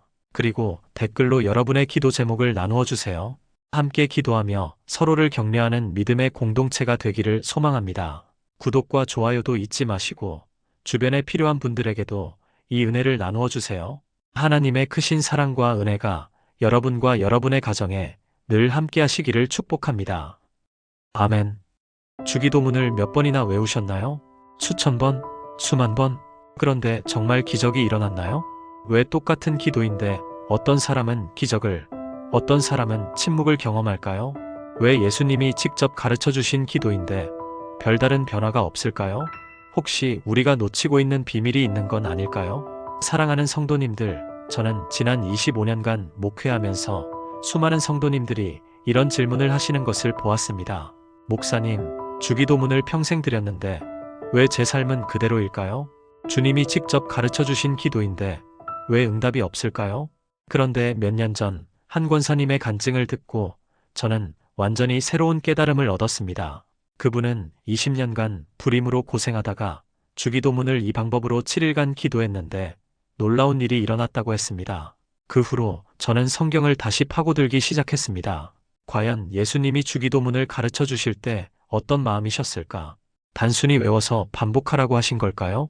아니면 각 구절마다 깊은 영적 비밀이 숨어 있는 걸까요? 그 결과 저는 놀라운 사실을 발견했습니다. 주기도문의 7구절 각각에는 우리 인생을 완전히 바꿀 수 있는 영적 열쇠가 숨어 있었습니다. 그리고 이것을 7일간 순서대로 붙들고 기도하면 정말로 기적 같은 일들이 일어나기 시작합니다. 지금까지 수백 명의 성도님들이 이 방법으로 기도하고 실제로 변화를 경험했습니다. 오늘 이 시간, 저는 여러분과 함께 주기도문에 숨겨진 7가지 놀라운 비밀을 나누고자 합니다. 혹시 하나님을 멀고 무서운 분으로 여기고 계시지는 않으신가요? 기도할 때마다 내가 이런 죄인인데 하나님이 들어주실까? 하는 마음이 드시지 않으세요? 많은 성도님들이 하나님을 심판자, 재판관으로만 생각합니다. 그래서 기도가 두렵고 죄책감에 시달리며 하나님의 사랑을 확신하지 못합니다. 마태복음 6장 9절에서 예수님께서 이렇게 말씀하십니다. 그러므로 너희는 이렇게 기도하라. 하늘에 계신 우리 아버지여. 예수님이 가장 먼저 가르쳐 주신 것은 하나님을 아버지라고 부르는 것이었습니다. 당시 유대인들은 하나님의 이름을 함부로 부르지 못했습니다. 너무 거룩하고 두려운 분이라고 생각했기 때문입니다. 그런데 예수님은 아버지라고 부르라고 하셨습니다. 히브리어로 아바인데 이는 어린아이가 아빠를 부를 때 쓰는 가장 친밀한 호칭입니다. 이것은 혁명적인 선언이었습니다. 하나님께서 우리를 자녀로 받아주셨다는 놀라운 선포였습니다. 첫째 날 기도할 때는 이렇게 시작하세요. 하늘에 계신 우리 아버지여. 이 한 구절을 천천히 깊이 묵상하며 기도하는 것입니다. 하나님이 정말로 나의 아버지시라는 것을 마음으로 받아들이세요. 완벽한 아버지, 절대 포기하지 않으시는 아버지, 무조건 사랑하시는 아버지로 고백하세요. 아버지, 저는 당신의 자녀입니다. 실수투성이지만 당신은 저를 사랑하십니다. 지난해 한 집사님이 이 기도를 드렸습니다. 그분은 평생 엄격한 아버지 밑에서 자라서 하나님도 무서운 분으로 여겼습니다. 그런데 첫째 날 하늘에 계신 우리 아버지여를 1시간 동안 반복해서 기도했습니다. 기도하다가 갑자기 눈물이 쏟아졌습니다. 아, 하나님이 정말 나의 아버지구나. 나를 사랑하시는구나. 그때부터 그분의 기도가 완전히 달라졌습니다. 두려움이 사라지고 하나님께 무엇이든 말씀드릴 수 있게 되었습니다. 종교개혁자 마르틴 루터도 같은 경험을 했습니다. 그는 젊은 시절 하나님을 무서운 심판자로만 알았습니다. 그런데 로마서를 읽다가 하나님이 아버지라는 것을 깨달았습니다. 로마서 8장 15절에서 바울이 이렇게 말합니다. 우리가 아바 아버지라 부르짖느니라. 이 말씀을 붙들고 기도할 때 그의 인생이 완전히 바뀌었습니다. 사랑하는 성도님들, 첫째 날에는 이 한 구절로만 기도하세요. 하늘에 계신 우리 아버지여. 이 고백이 마음 깊이 새겨질 때까지 반복하세요. 주님, 당신은 나의 아버지십니다. 완벽하신 아버지, 사랑이 많으신 아버지, 절대 포기하지 않으시는 아버지십니다. 이 첫 번째 비밀이 여러분의 마음에 새겨지면 기도가 의무가 아니라 특권이 됩니다. 두려움이 아니라 기쁨이 됩니다. 둘째 날에는 이름이 거룩히 여김을 받으시오며라는 구절을 붙들고 기도합니다. 많은 사람들이 이 구절을 그냥 지나갑니다. 하나님 이름을 거룩하게 하는 것이 나와 무슨 상관이지? 그런데 이 구절에는 놀라운 비밀이 숨어 있습니다. 우리가 하나님의 이름을 거룩하게 할 때 하나님께서 우리의 이름을 높여주신다는 것입니다. 성경에서 이름은 단순한 호칭이 아닙니다. 그 사람의 정체성, 성품, 운명을 의미합니다. 하나님의 이름이 거룩히 여김을 받는다는 것은 하나님의 성품과 능력이 드러나는 것을 의미합니다. 마태복음 6장 9절에서 계속해서 예수님께서 말씀하십니다. 이름이 거룩히 여김을 받으시오며 히브리어로 거룩하다는 카도시인데 구별된다, 특별하다는 뜻입니다. 하나님의 이름이 이 땅에서 특별하게 인정받기를 원하는 기도입니다. 그런데 하나님의 이름이 어떻게 거룩히 여김을 받을까요? 바로 우리의 삶을 통해서입니다. 우리가 하나님의 자녀답게 살 때 사람들이 하나님을 인정하게 됩니다. 둘째 날에는 이렇게 기도하세요. 주님, 제 삶을 통해 당신의 이름이 거룩히 여김을 받게 하소서. 제가 오늘 만나는 모든 사람들이 저를 통해 하나님을 보게 하소서. 그리고 구체적으로 고백하세요. 주님, 제 직장에서 당신의 이름이 높임받게 하소서. 제 가정에서 당신의 사랑이 드러나게 하소서. 제 말과 행동이 주님의 성품을 닮아가게 하소서. 한 권사님의 간증입니다. 그분은 시장에서 작은 가게를 운영하셨는데 손님들과 자주 다투곤 했습니다. 그런데 이 기도를 드리기 시작하면서 마음이 변화되었습니다. 주님, 이 가게를 통해 당신의 이름이 거룩히 여김을 받게 하소서. 그날부터 손님을 대하는 태도가 완전히 달라졌습니다. 친절하게, 정직하게, 사랑으로 섬기기 시작했습니다. 몇 달 후 한 손님이 말했습니다. 사장님, 요즘 너무 좋아지셨네요. 예수 믿으니까 이렇게 달라지는 거예요? 그 손님이 교회에 나오기 시작했고 나중에 예수님을 영접했습니다. 다니엘도 이런 삶을 살았습니다. 바벨론 포로로 끌려갔지만 어떤 상황에서도 하나님의 이름을 높였습니다. 금신상에게 절하라는 명령도 거부했습니다. 사자굴에 던져져도 흔들리지 않았습니다. 그 결과 바벨론 왕도 하나님을 인정하게 되었습니다. 다니엘 6장 26절에서 다리오 왕이 이렇게 선포합니다. 다니엘의 하나님은 살아계시는 하나님이시로다. 사랑하는 성도님들, 둘째 날에는 이 기도로 하루를 시작하세요. 주님, 오늘 제 삶을 통해 당신의 이름이 거룩히 여김을 받게 하소서. 그리고 하루 종일 이 마음으로 살아보세요.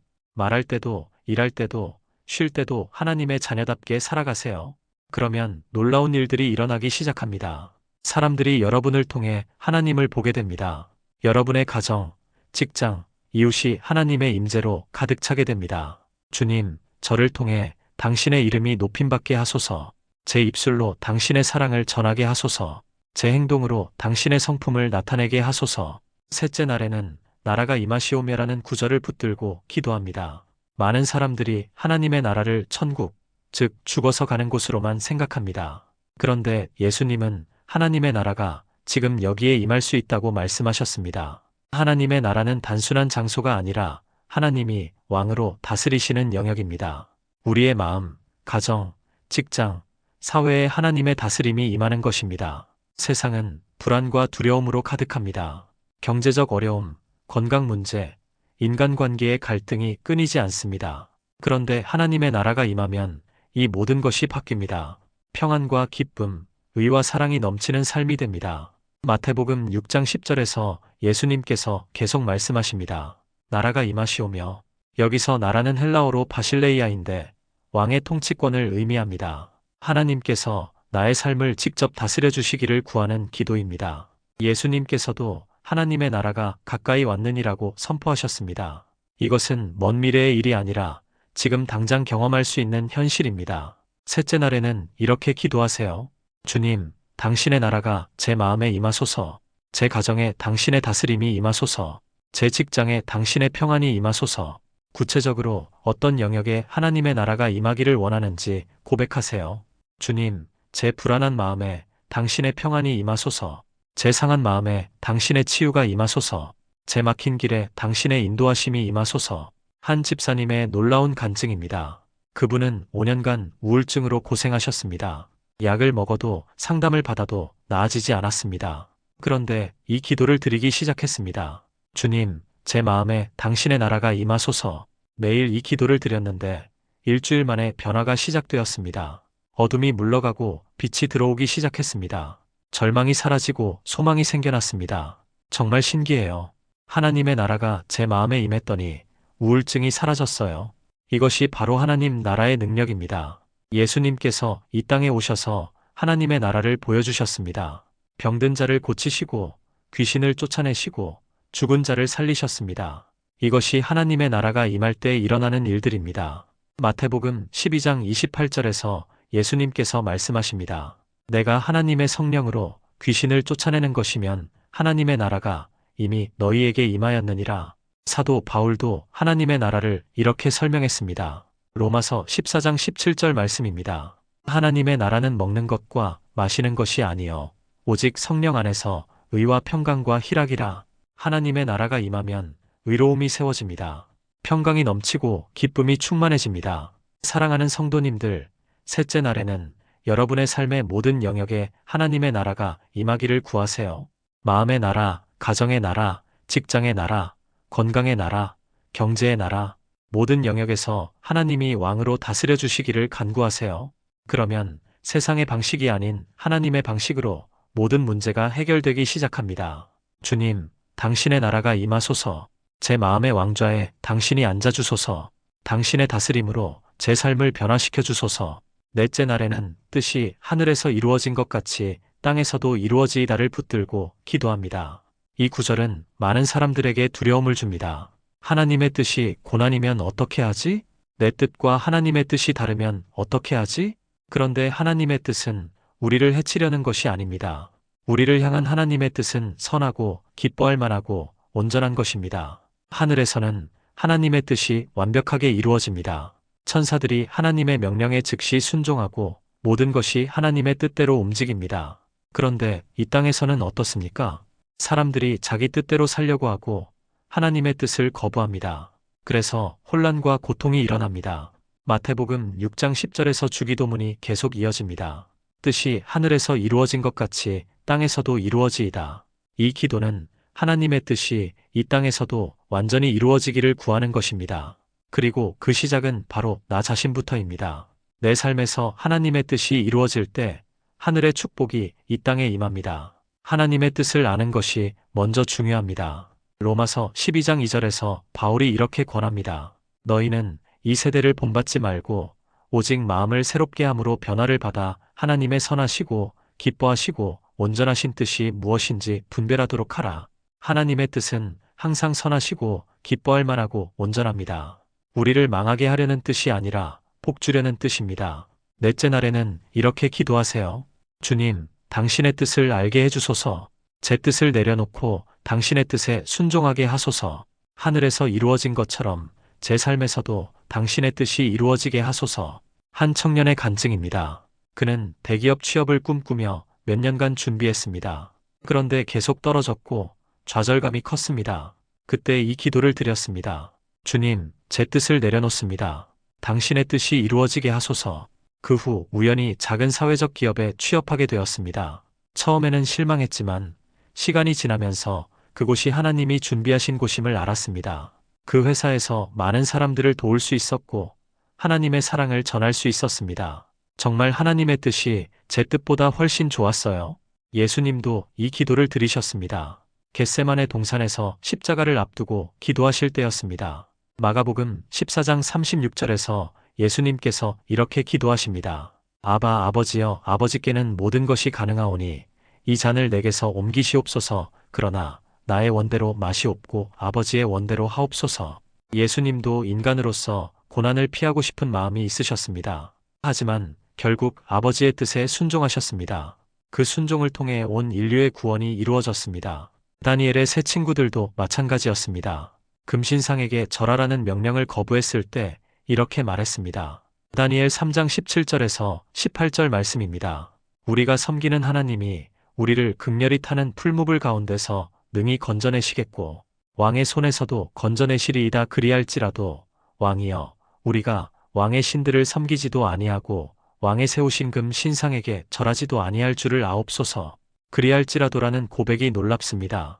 하나님이 구원해 주시든 그렇지 않든 하나님의 뜻에 순종하겠다는 결단이었습니다. 그 결과 하나님께서 그들을 불 가운데서 건져내셨습니다. 사랑하는 성도님들, 넷째 날에는 여러분의 모든 계획과 꿈을 하나님께 맡기세요. 내 뜻보다 하나님의 뜻을 우선으로 두세요. 그러면 하나님께서 여러분이 생각지도 못한 놀라운 길을 열어주실 것입니다. 주님, 제 뜻을 내려놓습니다. 당신의 뜻이 제 삶에서 완전히 이루어지게 하소서. 하늘에서 이루어진 것처럼 이 땅에서도 당신의 뜻이 이루어지게 하소서. 다섯째 날에는 오늘 우리에게 일용할 양식을 주시옵고를 붙들고 기도합니다. 많은 사람들이 이 구절을 단순히 음식만을 위한 기도로 생각합니다. 하지만 일용할 양식은 우리 삶에 필요한 모든 것을 의미합니다. 육체적인 필요뿐만 아니라 영적인 필요, 정서적인 필요까지 포함됩니다. 현대 사회는 불안과 걱정으로 가득합니다. 내일은 어떻게 될까? 돈이 부족하면 어떻게 하지? 건강이 나빠지면 어떻게 하지? 미래에 대한 걱정으로 오늘을 제대로 살지 못합니다. 그런데 예수님은 오늘 필요한 것을 구하라고 하셨습니다. 내일 것을 걱정하지 말고 오늘 필요한 것에 집중하라는 것입니다. 마태복음 6장 11절에서 예수님께서 가르쳐 주십니다. 오늘 우리에게 일용할 양식을 주시옵고. 여기서 일용할이라는 말은 헬라어로 에피우시오스인데 성경에서 이 한 곳에만 나오는 특별한 단어입니다. 학자들은 이것을 오늘 하루에 필요한, 매일매일 필요한이라고 해석합니다. 하나님께서 매일매일 우리에게 필요한 모든 것을 공급해 주신다는 약속입니다. 이것은 이스라엘 백성들이 광야에서 경험한 만나의 원리입니다. 하나님께서 매일 아침 만나를 내려주셨는데 딱 그날 먹을 분량만 거둘 수 있었습니다. 욕심을 부려 많이 거두면 썩어버렸습니다. 하나님은 이를 통해 매일 하나님을 의지하는 법을 가르쳐 주셨습니다. 다섯째 날에는 이렇게 기도하세요. 주님, 오늘 하루 제게 필요한 모든 것을 주소서.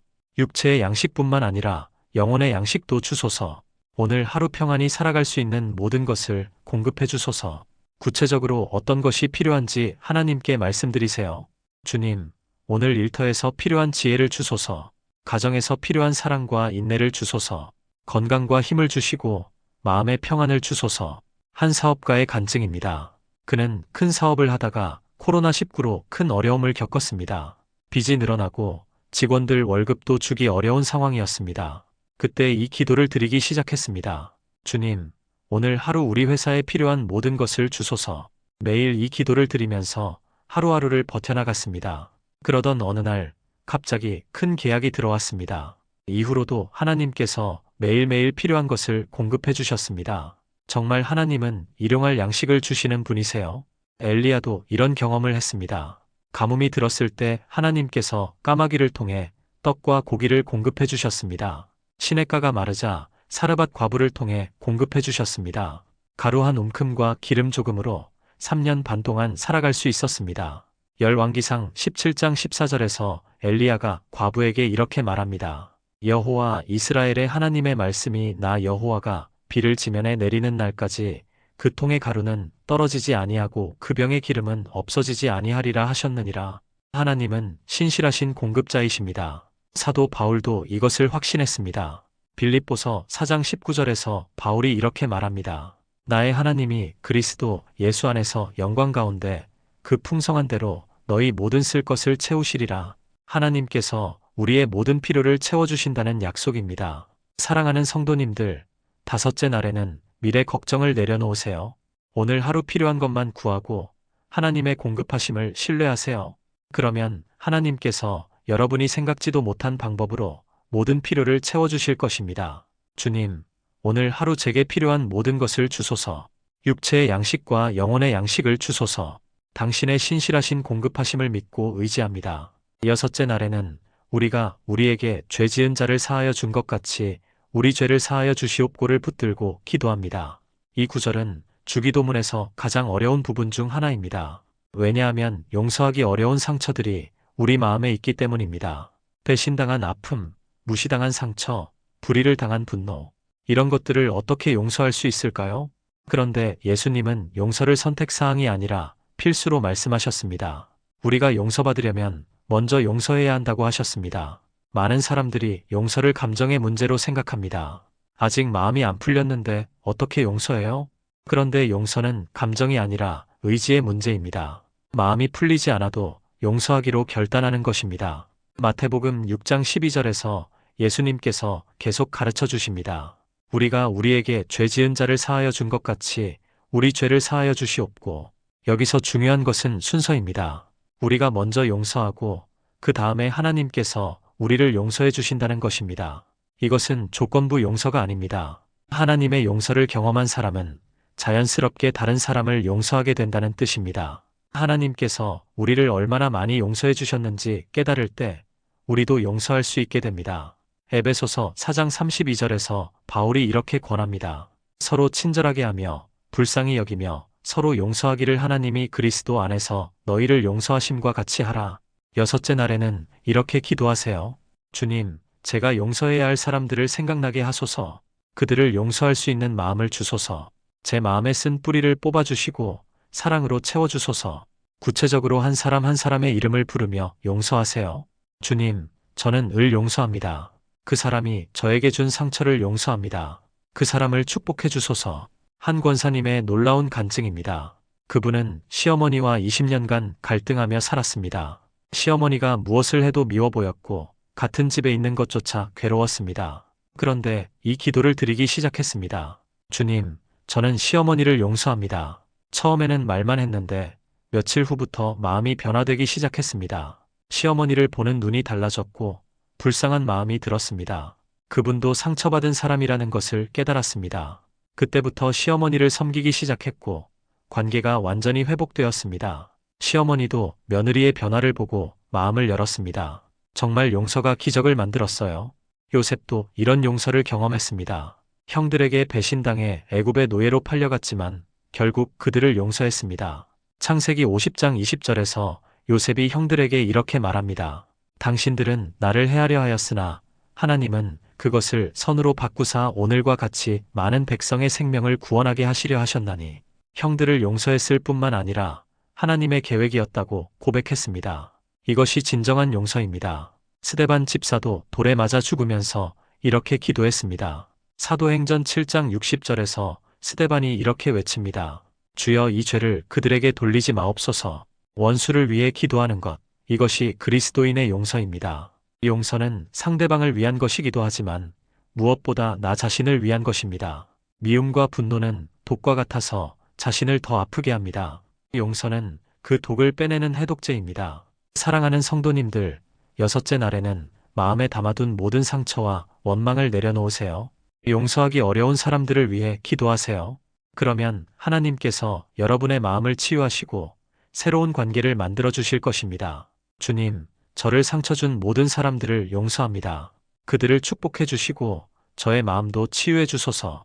용서의 기적이 제 삶에 일어나게 하소서. 일곱째 날에는 우리를 시험에 들게 하지 마시옵고 다만 악에서 구하시옵소서를 붙들고 기도합니다. 이 구절은 우리의 연약함을 인정하는 겸손한 기도입니다. 나는 강하다. 나는 넘어지지 않는다가 아니라 나는 연약하니 도와주세요라는 고백입니다. 세상에는 우리를 넘어뜨리려는 많은 시험들이 있습니다. 돈의 유혹, 권력의 유혹, 정욕의 유혹, 분노와 시기, 교만과 미움의 시험, 우리 힘으로는 이길 수 없는 강력한 유혹들입니다. 그런데 예수님은 이런 시험에 들지 않도록 기도하라고 하셨습니다.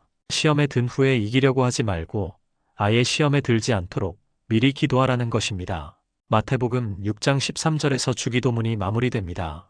우리를 시험에 들게 하지 마시옵고 다만 악에서 구하시옵소서.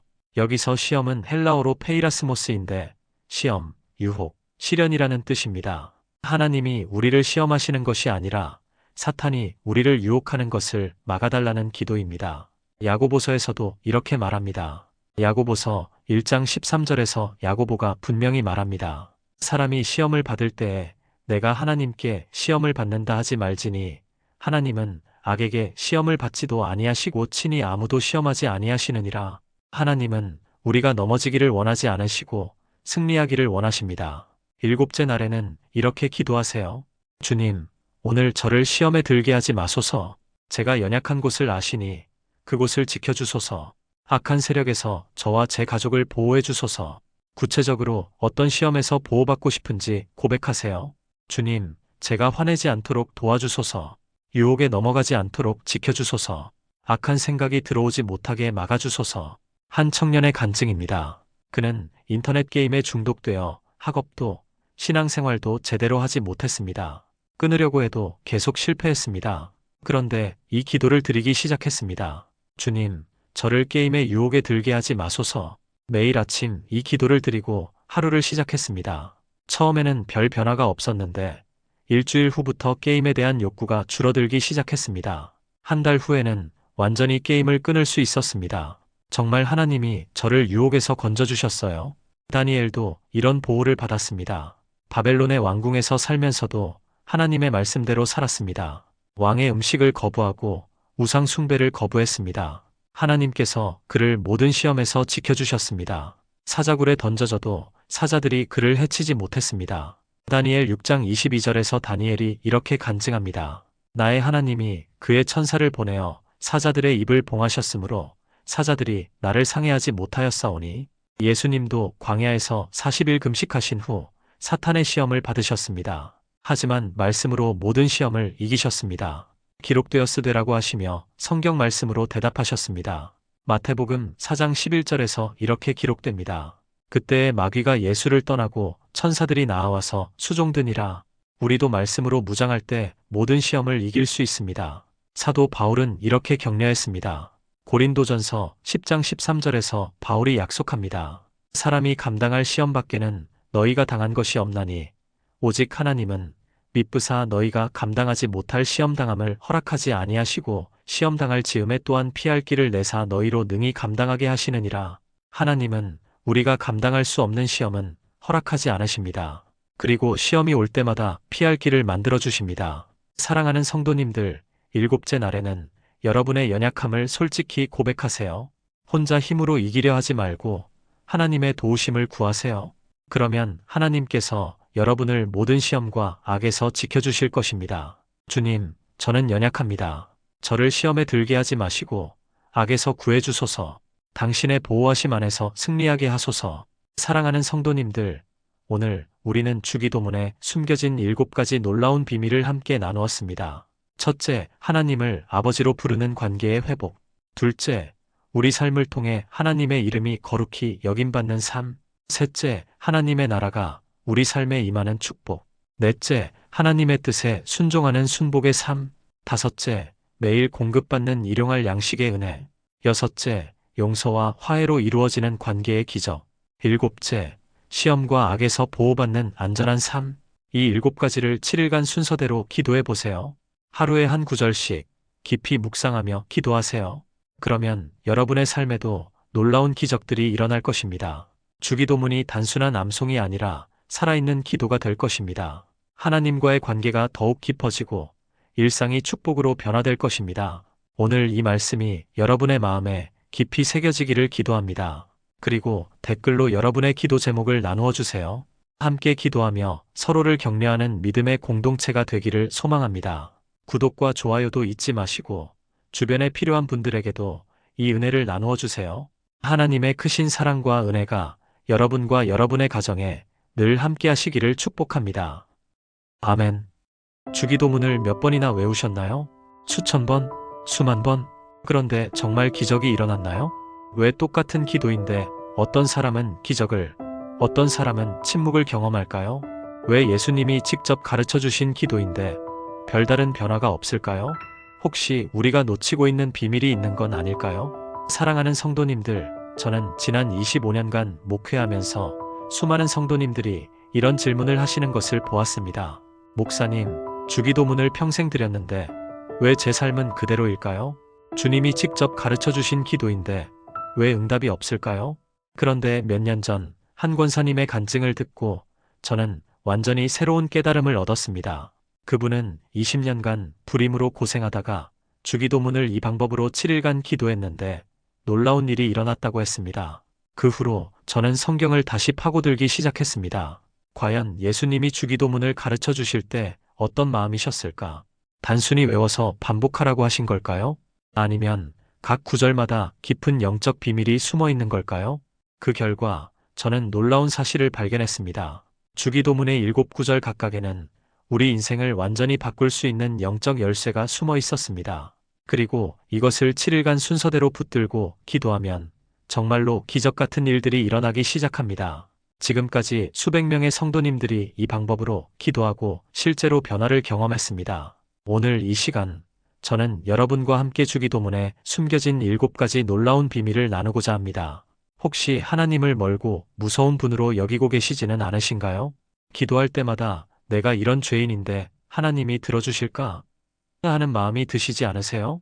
많은 성도님들이 하나님을 심판자, 재판관으로만 생각합니다. 그래서 기도가 두렵고 죄책감에 시달리며 하나님의 사랑을 확신하지 못합니다. 마태복음 6장 9절에서 예수님께서 이렇게 말씀하십니다. 그러므로 너희는 이렇게 기도하라. 하늘에 계신 우리 아버지여.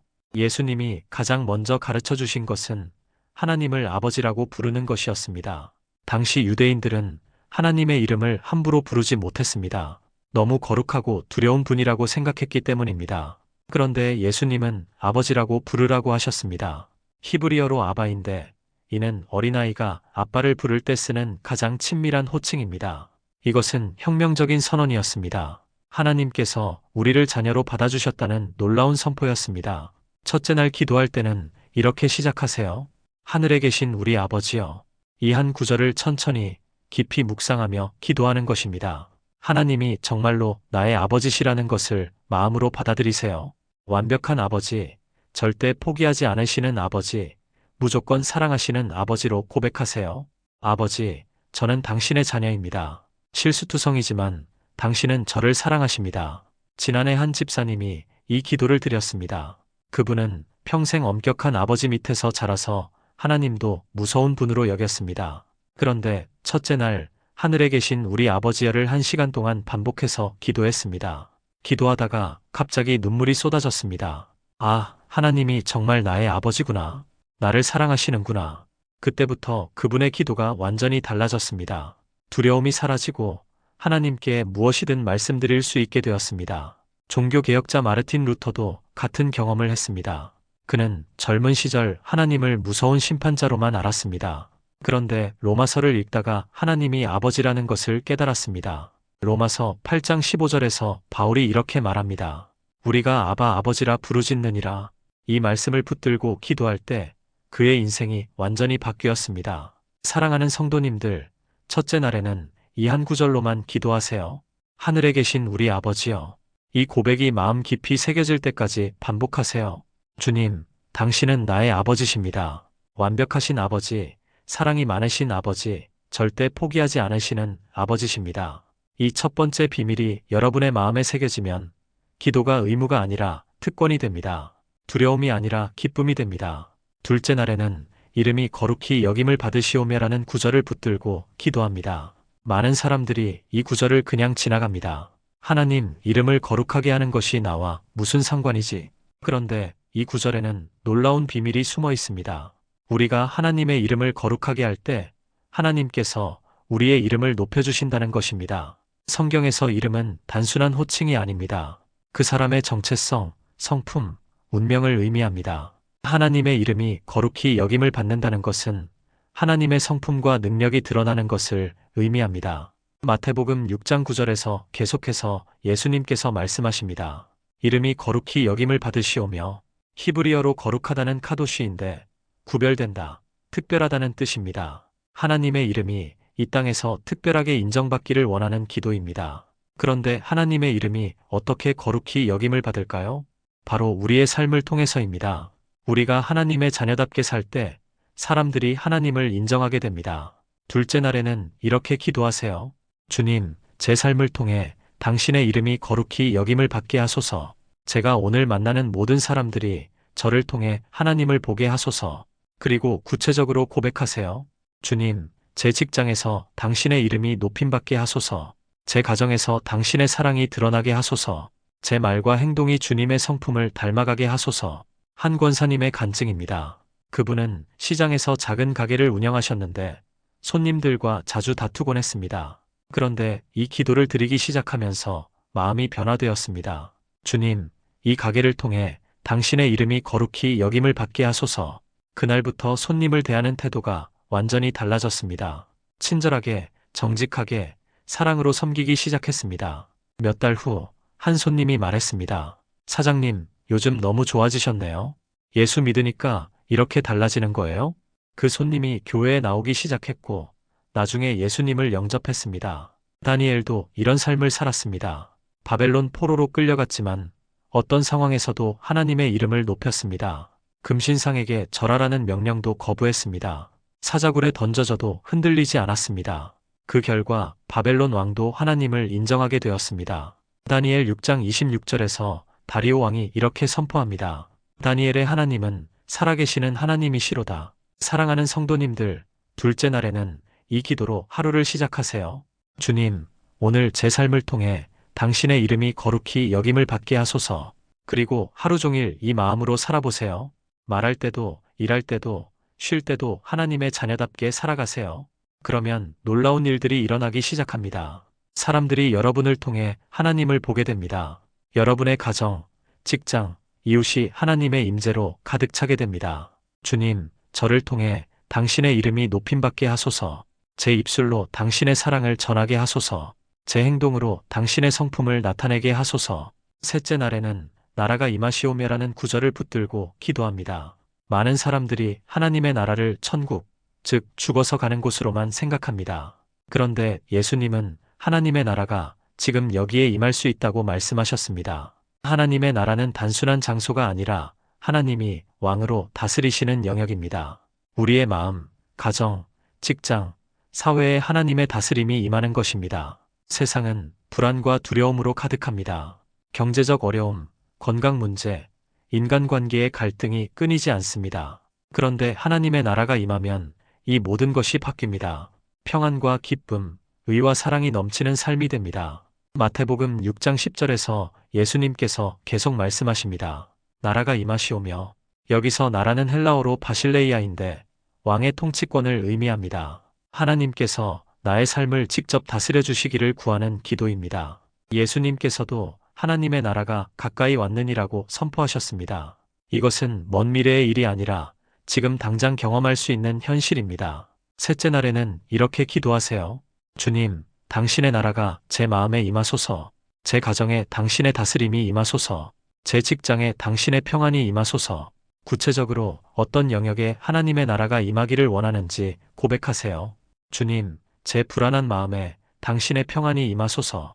제 상한 마음에 당신의 치유가 임하소서. 제 막힌 길에 당신의 인도하심이 임하소서. 한 집사님의 놀라운 간증입니다. 그분은 5년간 우울증으로 고생하셨습니다. 약을 먹어도 상담을 받아도 나아지지 않았습니다. 그런데 이 기도를 드리기 시작했습니다. 주님, 제 마음에 당신의 나라가 임하소서. 매일 이 기도를 드렸는데 일주일 만에 변화가 시작되었습니다. 어둠이 물러가고 빛이 들어오기 시작했습니다. 절망이 사라지고 소망이 생겨났습니다. 정말 신기해요. 하나님의 나라가 제 마음에 임했더니 우울증이 사라졌어요. 이것이 바로 하나님 나라의 능력입니다. 예수님께서 이 땅에 오셔서 하나님의 나라를 보여주셨습니다. 병든 자를 고치시고 귀신을 쫓아내시고 죽은 자를 살리셨습니다. 이것이 하나님의 나라가 임할 때 일어나는 일들입니다. 마태복음 12장 28절에서 예수님께서 말씀하십니다. 내가 하나님의 성령으로 귀신을 쫓아내는 것이면 하나님의 나라가 이미 너희에게 임하였느니라. 사도 바울도 하나님의 나라를 이렇게 설명했습니다. 로마서 14장 17절 말씀입니다. 하나님의 나라는 먹는 것과 마시는 것이 아니요 오직 성령 안에서 의와 평강과 희락이라. 하나님의 나라가 임하면 의로움이 세워집니다. 평강이 넘치고 기쁨이 충만해집니다. 사랑하는 성도님들, 셋째 날에는 여러분의 삶의 모든 영역에 하나님의 나라가 임하기를 구하세요. 마음의 나라, 가정의 나라, 직장의 나라, 건강의 나라, 경제의 나라, 모든 영역에서 하나님이 왕으로 다스려 주시기를 간구하세요. 그러면 세상의 방식이 아닌 하나님의 방식으로 모든 문제가 해결되기 시작합니다. 주님, 당신의 나라가 임하소서. 제 마음의 왕좌에 당신이 앉아주소서. 당신의 다스림으로 제 삶을 변화시켜 주소서. 넷째 날에는 뜻이 하늘에서 이루어진 것 같이 땅에서도 이루어지이다를 붙들고 기도합니다. 이 구절은 많은 사람들에게 두려움을 줍니다. 하나님의 뜻이 고난이면 어떻게 하지? 내 뜻과 하나님의 뜻이 다르면 어떻게 하지? 그런데 하나님의 뜻은 우리를 해치려는 것이 아닙니다. 우리를 향한 하나님의 뜻은 선하고 기뻐할 만하고 온전한 것입니다. 하늘에서는 하나님의 뜻이 완벽하게 이루어집니다. 천사들이 하나님의 명령에 즉시 순종하고 모든 것이 하나님의 뜻대로 움직입니다. 그런데 이 땅에서는 어떻습니까? 사람들이 자기 뜻대로 살려고 하고 하나님의 뜻을 거부합니다. 그래서 혼란과 고통이 일어납니다. 마태복음 6장 10절에서 주기도문이 계속 이어집니다. 뜻이 하늘에서 이루어진 것 같이 땅에서도 이루어지이다. 이 기도는 하나님의 뜻이 이 땅에서도 완전히 이루어지기를 구하는 것입니다. 그리고 그 시작은 바로 나 자신부터입니다. 내 삶에서 하나님의 뜻이 이루어질 때 하늘의 축복이 이 땅에 임합니다. 하나님의 뜻을 아는 것이 먼저 중요합니다. 로마서 12장 2절에서 바울이 이렇게 권합니다. 너희는 이 세대를 본받지 말고 오직 마음을 새롭게 함으로 변화를 받아 하나님의 선하시고 기뻐하시고 온전하신 뜻이 무엇인지 분별하도록 하라. 하나님의 뜻은 항상 선하시고 기뻐할 만하고 온전합니다. 우리를 망하게 하려는 뜻이 아니라 복주려는 뜻입니다. 넷째 날에는 이렇게 기도하세요. 주님, 당신의 뜻을 알게 해주소서. 제 뜻을 내려놓고 당신의 뜻에 순종하게 하소서. 하늘에서 이루어진 것처럼 제 삶에서도 당신의 뜻이 이루어지게 하소서. 한 청년의 간증입니다. 그는 대기업 취업을 꿈꾸며 몇 년간 준비했습니다. 그런데 계속 떨어졌고 좌절감이 컸습니다. 그때 이 기도를 드렸습니다. 주님, 제 뜻을 내려놓습니다. 당신의 뜻이 이루어지게 하소서. 그 후 우연히 작은 사회적 기업에 취업하게 되었습니다. 처음에는 실망했지만 시간이 지나면서 그곳이 하나님이 준비하신 곳임을 알았습니다. 그 회사에서 많은 사람들을 도울 수 있었고 하나님의 사랑을 전할 수 있었습니다. 정말 하나님의 뜻이 제 뜻보다 훨씬 좋았어요. 예수님도 이 기도를 드리셨습니다. 겟세마네 동산에서 십자가를 앞두고 기도하실 때였습니다. 마가복음 14장 36절에서 예수님께서 이렇게 기도하십니다. 아바 아버지여, 아버지께는 모든 것이 가능하오니 이 잔을 내게서 옮기시옵소서. 그러나 나의 원대로 마시옵고 아버지의 원대로 하옵소서. 예수님도 인간으로서 고난을 피하고 싶은 마음이 있으셨습니다. 하지만 결국 아버지의 뜻에 순종하셨습니다. 그 순종을 통해 온 인류의 구원이 이루어졌습니다. 다니엘의 세 친구들도 마찬가지였습니다. 금신상에게 절하라는 명령을 거부했을 때 이렇게 말했습니다. 다니엘 3장 17절에서 18절 말씀입니다. 우리가 섬기는 하나님이 우리를 극렬히 타는 풀무불 가운데서 능히 건져내시겠고 왕의 손에서도 건져내시리이다. 그리할지라도 왕이여, 우리가 왕의 신들을 섬기지도 아니하고 왕의 세우신 금 신상에게 절하지도 아니할 줄을 아옵소서. 그리할지라도라는 고백이 놀랍습니다. 하나님이 구원해 주시든 그렇지 않든 하나님의 뜻에 순종하겠다는 결단이었습니다. 그 결과 하나님께서 그들을 불 가운데서 건져내셨습니다. 사랑하는 성도님들, 넷째 날에는 여러분의 모든 계획과 꿈을 하나님께 맡기세요. 내 뜻보다 하나님의 뜻을 우선으로 두세요. 그러면 하나님께서 여러분이 생각지도 못한 놀라운 길을 열어주실 것입니다. 주님, 제 뜻을 내려놓습니다. 당신의 뜻이 제 삶에서 완전히 이루어지게 하소서. 하늘에서 이루어진 것처럼 이 땅에서도 당신의 뜻이 이루어지게 하소서. 다섯째 날에는 오늘 우리에게 일용할 양식을 주시옵고를 붙들고 기도합니다. 많은 사람들이 이 구절을 단순히 음식만을 위한 기도로 생각합니다. 하지만 일용할 양식은 우리 삶에 필요한 모든 것을 의미합니다. 육체적인 필요뿐만 아니라 영적인 필요, 정서적인 필요까지 포함됩니다. 현대 사회는 불안과 걱정으로 가득합니다. 내일은 어떻게 될까? 돈이 부족하면 어떻게 하지? 건강이 나빠지면 어떻게 하지? 미래에 대한 걱정으로 오늘을 제대로 살지 못합니다. 그런데 예수님은 오늘 필요한 것을 구하라고 하셨습니다. 내일 것을 걱정하지 말고 오늘 필요한 것에 집중하라는 것입니다. 마태복음 6장 11절에서 예수님께서 가르쳐 주십니다. 오늘 우리에게 일용할 양식을 주시옵고, 여기서 일용할이라는 말은 헬라어로 에피우시오스인데 성경에서 이 한 곳에만 나오는 특별한 단어입니다. 학자들은 이것을 오늘 하루에 필요한, 매일매일 필요한이라고 해석합니다. 하나님께서 매일매일 우리에게 필요한 모든 것을 공급해 주신다는 약속입니다. 이것은 이스라엘 백성들이 광야에서 경험한 만나의 원리입니다. 하나님께서 매일 아침 만나를 내려주셨는데 딱 그날 먹을 분량만 거둘 수 있었습니다. 욕심을 부려 많이 거두면 썩어버렸습니다. 하나님은 이를 통해 매일 하나님을 의지하는 법을 가르쳐 주셨습니다. 다섯째 날에는 이렇게 기도하세요.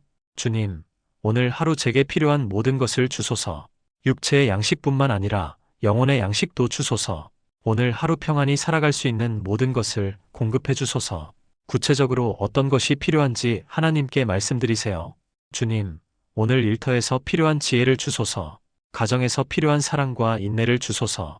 건강과 힘을 주시고 마음의 평안을 주소서. 한 사업가의 간증입니다. 그는 큰 사업을 하다가 코로나19로 큰 어려움을 겪었습니다.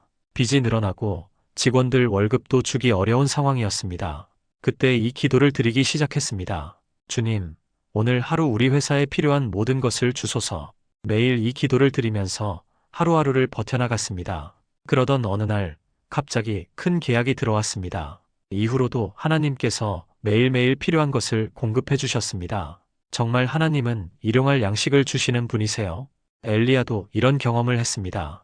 가뭄이 들었을 때 하나님께서 까마귀를 통해 떡과 고기를 공급해 주셨습니다.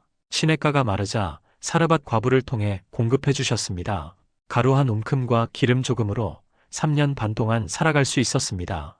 열왕기상 17장 14절에서 엘리야가 과부에게 이렇게 말합니다. 여호와 이스라엘의 하나님의 말씀이 나 여호와가 비를 지면에 내리는 날까지 그 통의 가루는 떨어지지 아니하고 그 병의 기름은 없어지지 아니하리라 하셨느니라. 하나님은 신실하신 공급자이십니다. 사도 바울도 이것을 확신했습니다. 빌립보서 4장 19절에서 바울이 이렇게 말합니다. 나의 하나님이 그리스도 예수 안에서 영광 가운데 그 풍성한 대로 너희 모든 쓸 것을 채우시리라. 하나님께서 우리의 모든 필요를 채워주신다는 약속입니다. 사랑하는 성도님들, 다섯째 날에는 미래 걱정을 내려놓으세요. 오늘 하루 필요한 것만 구하고 하나님의 공급하심을 신뢰하세요. 그러면 하나님께서 여러분이 생각지도 못한 방법으로 모든 필요를 채워주실 것입니다. 주님, 오늘 하루 제게 필요한 모든 것을 주소서. 육체의 양식과 영혼의 양식을 주소서. 당신의 신실하신 공급하심을 믿고 의지합니다. 여섯째 날에는 우리가 우리에게 죄 지은 자를 사하여 준 것 같이 우리 죄를 사하여 주시옵고를 붙들고 기도합니다. 이 구절은 주기도문에서 가장 어려운 부분 중 하나입니다. 왜냐하면 용서하기 어려운 상처들이 우리 마음에 있기 때문입니다. 배신당한 아픔, 무시당한 상처, 불의를 당한 분노, 이런 것들을 어떻게 용서할 수 있을까요? 그런데 예수님은 용서를 선택사항이 아니라 필수로 말씀하셨습니다. 우리가 용서받으려면 먼저 용서해야 한다고 하셨습니다. 많은 사람들이 용서를 감정의 문제로 생각합니다. 아직 마음이 안 풀렸는데 어떻게 용서해요? 그런데 용서는 감정이 아니라 의지의 문제입니다. 마음이 풀리지 않아도 용서하기로 결단하는 것입니다. 마태복음 6장 12절에서 예수님께서 계속 가르쳐 주십니다. 우리가 우리에게 죄 지은 자를 사하여 준 것 같이 우리 죄를 사하여 주시옵고. 여기서 중요한 것은 순서입니다. 우리가 먼저 용서하고 그 다음에 하나님께서 우리를 용서해 주신다는 것입니다. 이것은 조건부 용서가 아닙니다. 하나님의 용서를 경험한 사람은 자연스럽게 다른 사람을 용서하게 된다는 뜻입니다. 하나님께서 우리를 얼마나 많이 용서해 주셨는지 깨달을 때 우리도 용서할 수 있게 됩니다. 에베소서 4장 32절에서 바울이 이렇게 권합니다. 서로 친절하게 하며 불쌍히 여기며 서로 용서하기를 하나님이 그리스도 안에서 너희를 용서하심과 같이 하라. 여섯째 날에는 이렇게 기도하세요. 주님, 제가 용서해야 할 사람들을 생각나게 하소서. 그들을 용서할 수 있는 마음을 주소서. 제 마음에 쓴 뿌리를 뽑아주시고 사랑으로 채워주소서. 구체적으로 한 사람 한 사람의 이름을 부르며 용서하세요. 주님, 저는 을 용서합니다. 그 사람이 저에게 준 상처를 용서합니다. 그 사람을 축복해 주소서. 한 권사님의 놀라운 간증입니다. 그분은 시어머니와 20년간 갈등하며 살았습니다. 시어머니가 무엇을 해도 미워 보였고 같은 집에 있는 것조차 괴로웠습니다. 그런데 이 기도를 드리기 시작했습니다. 주님, 저는 시어머니를 용서합니다. 처음에는 말만 했는데 며칠 후부터 마음이 변화되기 시작했습니다. 시어머니를 보는 눈이 달라졌고 불쌍한 마음이 들었습니다. 그분도 상처받은 사람이라는 것을 깨달았습니다. 그때부터 시어머니를 섬기기 시작했고 관계가 완전히 회복되었습니다. 시어머니도 며느리의 변화를 보고 마음을 열었습니다. 정말 용서가 기적을 만들었어요. 요셉도 이런 용서를 경험했습니다. 형들에게 배신당해 애굽의 노예로 팔려갔지만 결국 그들을 용서했습니다. 창세기 50장 20절에서 요셉이 형들에게 이렇게 말합니다. 당신들은 나를 해하려 하였으나 하나님은 그것을 선으로 바꾸사 오늘과 같이 많은 백성의 생명을 구원하게 하시려 하셨나니 형들을 용서했을 뿐만 아니라 하나님의 계획이었다고 고백했습니다. 이것이 진정한 용서입니다. 스데반 집사도 돌에 맞아 죽으면서 이렇게 기도했습니다. 사도행전 7장 60절에서 스데반이 이렇게 외칩니다. 주여 이 죄를 그들에게 돌리지 마옵소서. 원수를 위해 기도하는 것, 이것이 그리스도인의 용서입니다. 이 용서는 상대방을 위한 것이기도 하지만 무엇보다 나 자신을 위한 것입니다. 미움과 분노는 독과 같아서 자신을 더 아프게 합니다. 이 용서는 그 독을 빼내는 해독제입니다. 사랑하는 성도님들, 여섯째 날에는 마음에 담아둔 모든 상처와 원망을 내려놓으세요. 용서하기 어려운 사람들을 위해 기도하세요. 그러면 하나님께서 여러분의 마음을 치유하시고 새로운 관계를 만들어 주실 것입니다. 주님, 저를 상처 준 모든 사람들을 용서합니다. 그들을 축복해 주시고 저의 마음도 치유해 주소서. 용서의 기적이 제 삶에 일어나게 하소서. 일곱째 날에는 우리를 시험에 들게 하지 마시옵고 다만 악에서 구하시옵소서를 붙들고 기도합니다. 이 구절은 우리의 연약함을 인정하는 겸손한 기도입니다. 나는 강하다. 나는 넘어지지 않는다가 아니라 나는 연약하니 도와주세요라는 고백입니다. 세상에는 우리를 넘어뜨리려는 많은 시험들이 있습니다. 돈의 유혹, 권력의 유혹, 정욕의 유혹, 분노와 시기, 교만과 미움의 시험, 우리 힘으로는 이길 수 없는 강력한 유혹들입니다. 그런데 예수님은 이런 시험에 들지 않도록 기도하라고 하셨습니다. 시험에 든 후에 이기려고 하지 말고 아예 시험에 들지 않도록 미리 기도하라는 것입니다. 마태복음 6장 13절에서 주기도문이 마무리됩니다. 우리를 시험에 들게 하지 마시옵고 다만 악에서 구하시옵소서. 여기서 시험은 헬라어로 페이라스모스인데 시험, 유혹, 시련이라는 뜻입니다. 하나님이 우리를 시험하시는 것이 아니라 사탄이 우리를 유혹하는 것을 막아달라는 기도입니다.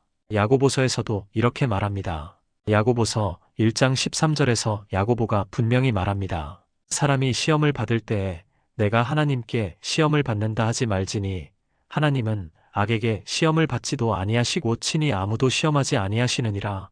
하나님은 우리가 넘어지기를 원하지 않으시고 승리하기를 원하십니다. 일곱째 날에는 이렇게 기도하세요. 주님, 오늘 저를 시험에 들게 하지 마소서. 제가 연약한 곳을 아시니 그곳을 지켜주소서. 악한 세력에서 저와 제 가족을 보호해 주소서. 구체적으로 어떤 시험에서 보호받고 싶은지 고백하세요. 주님, 제가 화내지 않도록 도와주소서. 유혹에 넘어가지 않도록 지켜주소서. 악한 생각이 들어오지 못하게 막아주소서. 한 청년의 간증입니다. 그는 인터넷 게임에 중독되어 학업도 신앙생활도 제대로 하지 못했습니다. 끊으려고 해도 계속 실패했습니다. 그런데 이 기도를 드리기 시작했습니다. 주님, 저를 게임의 유혹에 들게 하지 마소서. 매일 아침 이 기도를 드리고 하루를 시작했습니다. 처음에는 별 변화가 없었는데 일주일 후부터 게임에 대한 욕구가 줄어들기 시작했습니다. 한 달 후에는 완전히 게임을 끊을 수 있었습니다. 정말 하나님이 저를 유혹에서 건져주셨어요. 다니엘도 이런 보호를 받았습니다. 바벨론의 왕궁에서 살면서도 하나님의 말씀대로 살았습니다. 왕의 음식을 거부하고 우상 숭배를 거부했습니다. 하나님께서 그를 모든 시험에서 지켜주셨습니다. 사자굴에 던져져도 사자들이 그를 해치지 못했습니다. 다니엘 6장 22절에서 다니엘이 이렇게 간증합니다. 나의 하나님이 그의 천사를 보내어 사자들의 입을 봉하셨으므로 사자들이 나를 상해하지 못하였사오니. 예수님도 광야에서 40일 금식하신 후 사탄의 시험을 받으셨습니다. 하지만 말씀으로 모든 시험을 이기셨습니다. 기록되었으되라고 하시며 성경 말씀으로 대답하셨습니다. 마태복음 4장 11절에서 이렇게 기록됩니다. 그때에 마귀가 예수를 떠나고 천사들이 나와서 수종드니라. 우리도 말씀으로 무장할 때 모든 시험을 이길 수 있습니다. 사도 바울은 이렇게 격려했습니다. 고린도전서 10장 13절에서 바울이 약속합니다. 사람이 감당할 시험 밖에는 너희가 당한 것이 없나니 오직 하나님은 미쁘사 너희가 감당하지 못할 시험당함을 허락하지 아니하시고 시험당할 즈음에 또한 피할 길을 내사 너희로 능히 감당하게 하시느니라. 하나님은 우리가 감당할 수 없는 시험은 허락하지 않으십니다. 그리고 시험이 올 때마다 피할 길을 만들어 주십니다. 사랑하는 성도님들, 일곱째 날에는 여러분의 연약함을 솔직히 고백하세요. 혼자 힘으로 이기려 하지 말고 하나님의 도우심을 구하세요. 그러면 하나님께서 여러분을 모든 시험과 악에서 지켜주실 것입니다. 주님, 저는 연약합니다. 저를 시험에 들게 하지 마시고 악에서 구해주소서. 당신의 보호하심 안에서 승리하게 하소서. 사랑하는 성도님들, 오늘 우리는 주기도문에 숨겨진 7가지 놀라운 비밀을 함께 나누었습니다. 첫째, 하나님을 아버지로 부르는 관계의 회복. 둘째, 우리 삶을 통해 하나님의 이름이 거룩히 여김받는 삶. 셋째, 하나님의 나라가 우리 삶에 임하는 축복. 넷째, 하나님의 뜻에 순종하는 순복의 삶. 다섯째, 매일 공급받는 일용할 양식의 은혜. 여섯째, 용서와 화해로 이루어지는 관계의 기적. 일곱째, 시험과 악에서 보호받는 안전한 삶. 이 7가지를 7일간 순서대로 기도해 보세요. 하루에 한 구절씩 깊이 묵상하며 기도하세요. 그러면 여러분의 삶에도 놀라운 기적들이 일어날 것입니다. 주기도문이 단순한 암송이 아니라 살아있는 기도가 될 것입니다. 하나님과의 관계가 더욱 깊어지고 일상이 축복으로 변화될 것입니다. 오늘 이 말씀이 여러분의 마음에 깊이 새겨지기를 기도합니다. 그리고 댓글로 여러분의 기도 제목을 나누어 주세요. 함께 기도하며 서로를 격려하는 믿음의 공동체가 되기를 소망합니다. 구독과 좋아요도 잊지 마시고 주변에 필요한 분들에게도 이 은혜를 나누어 주세요. 하나님의 크신 사랑과 은혜가 여러분과 여러분의 가정에 늘 함께 하시기를 축복합니다. 아멘.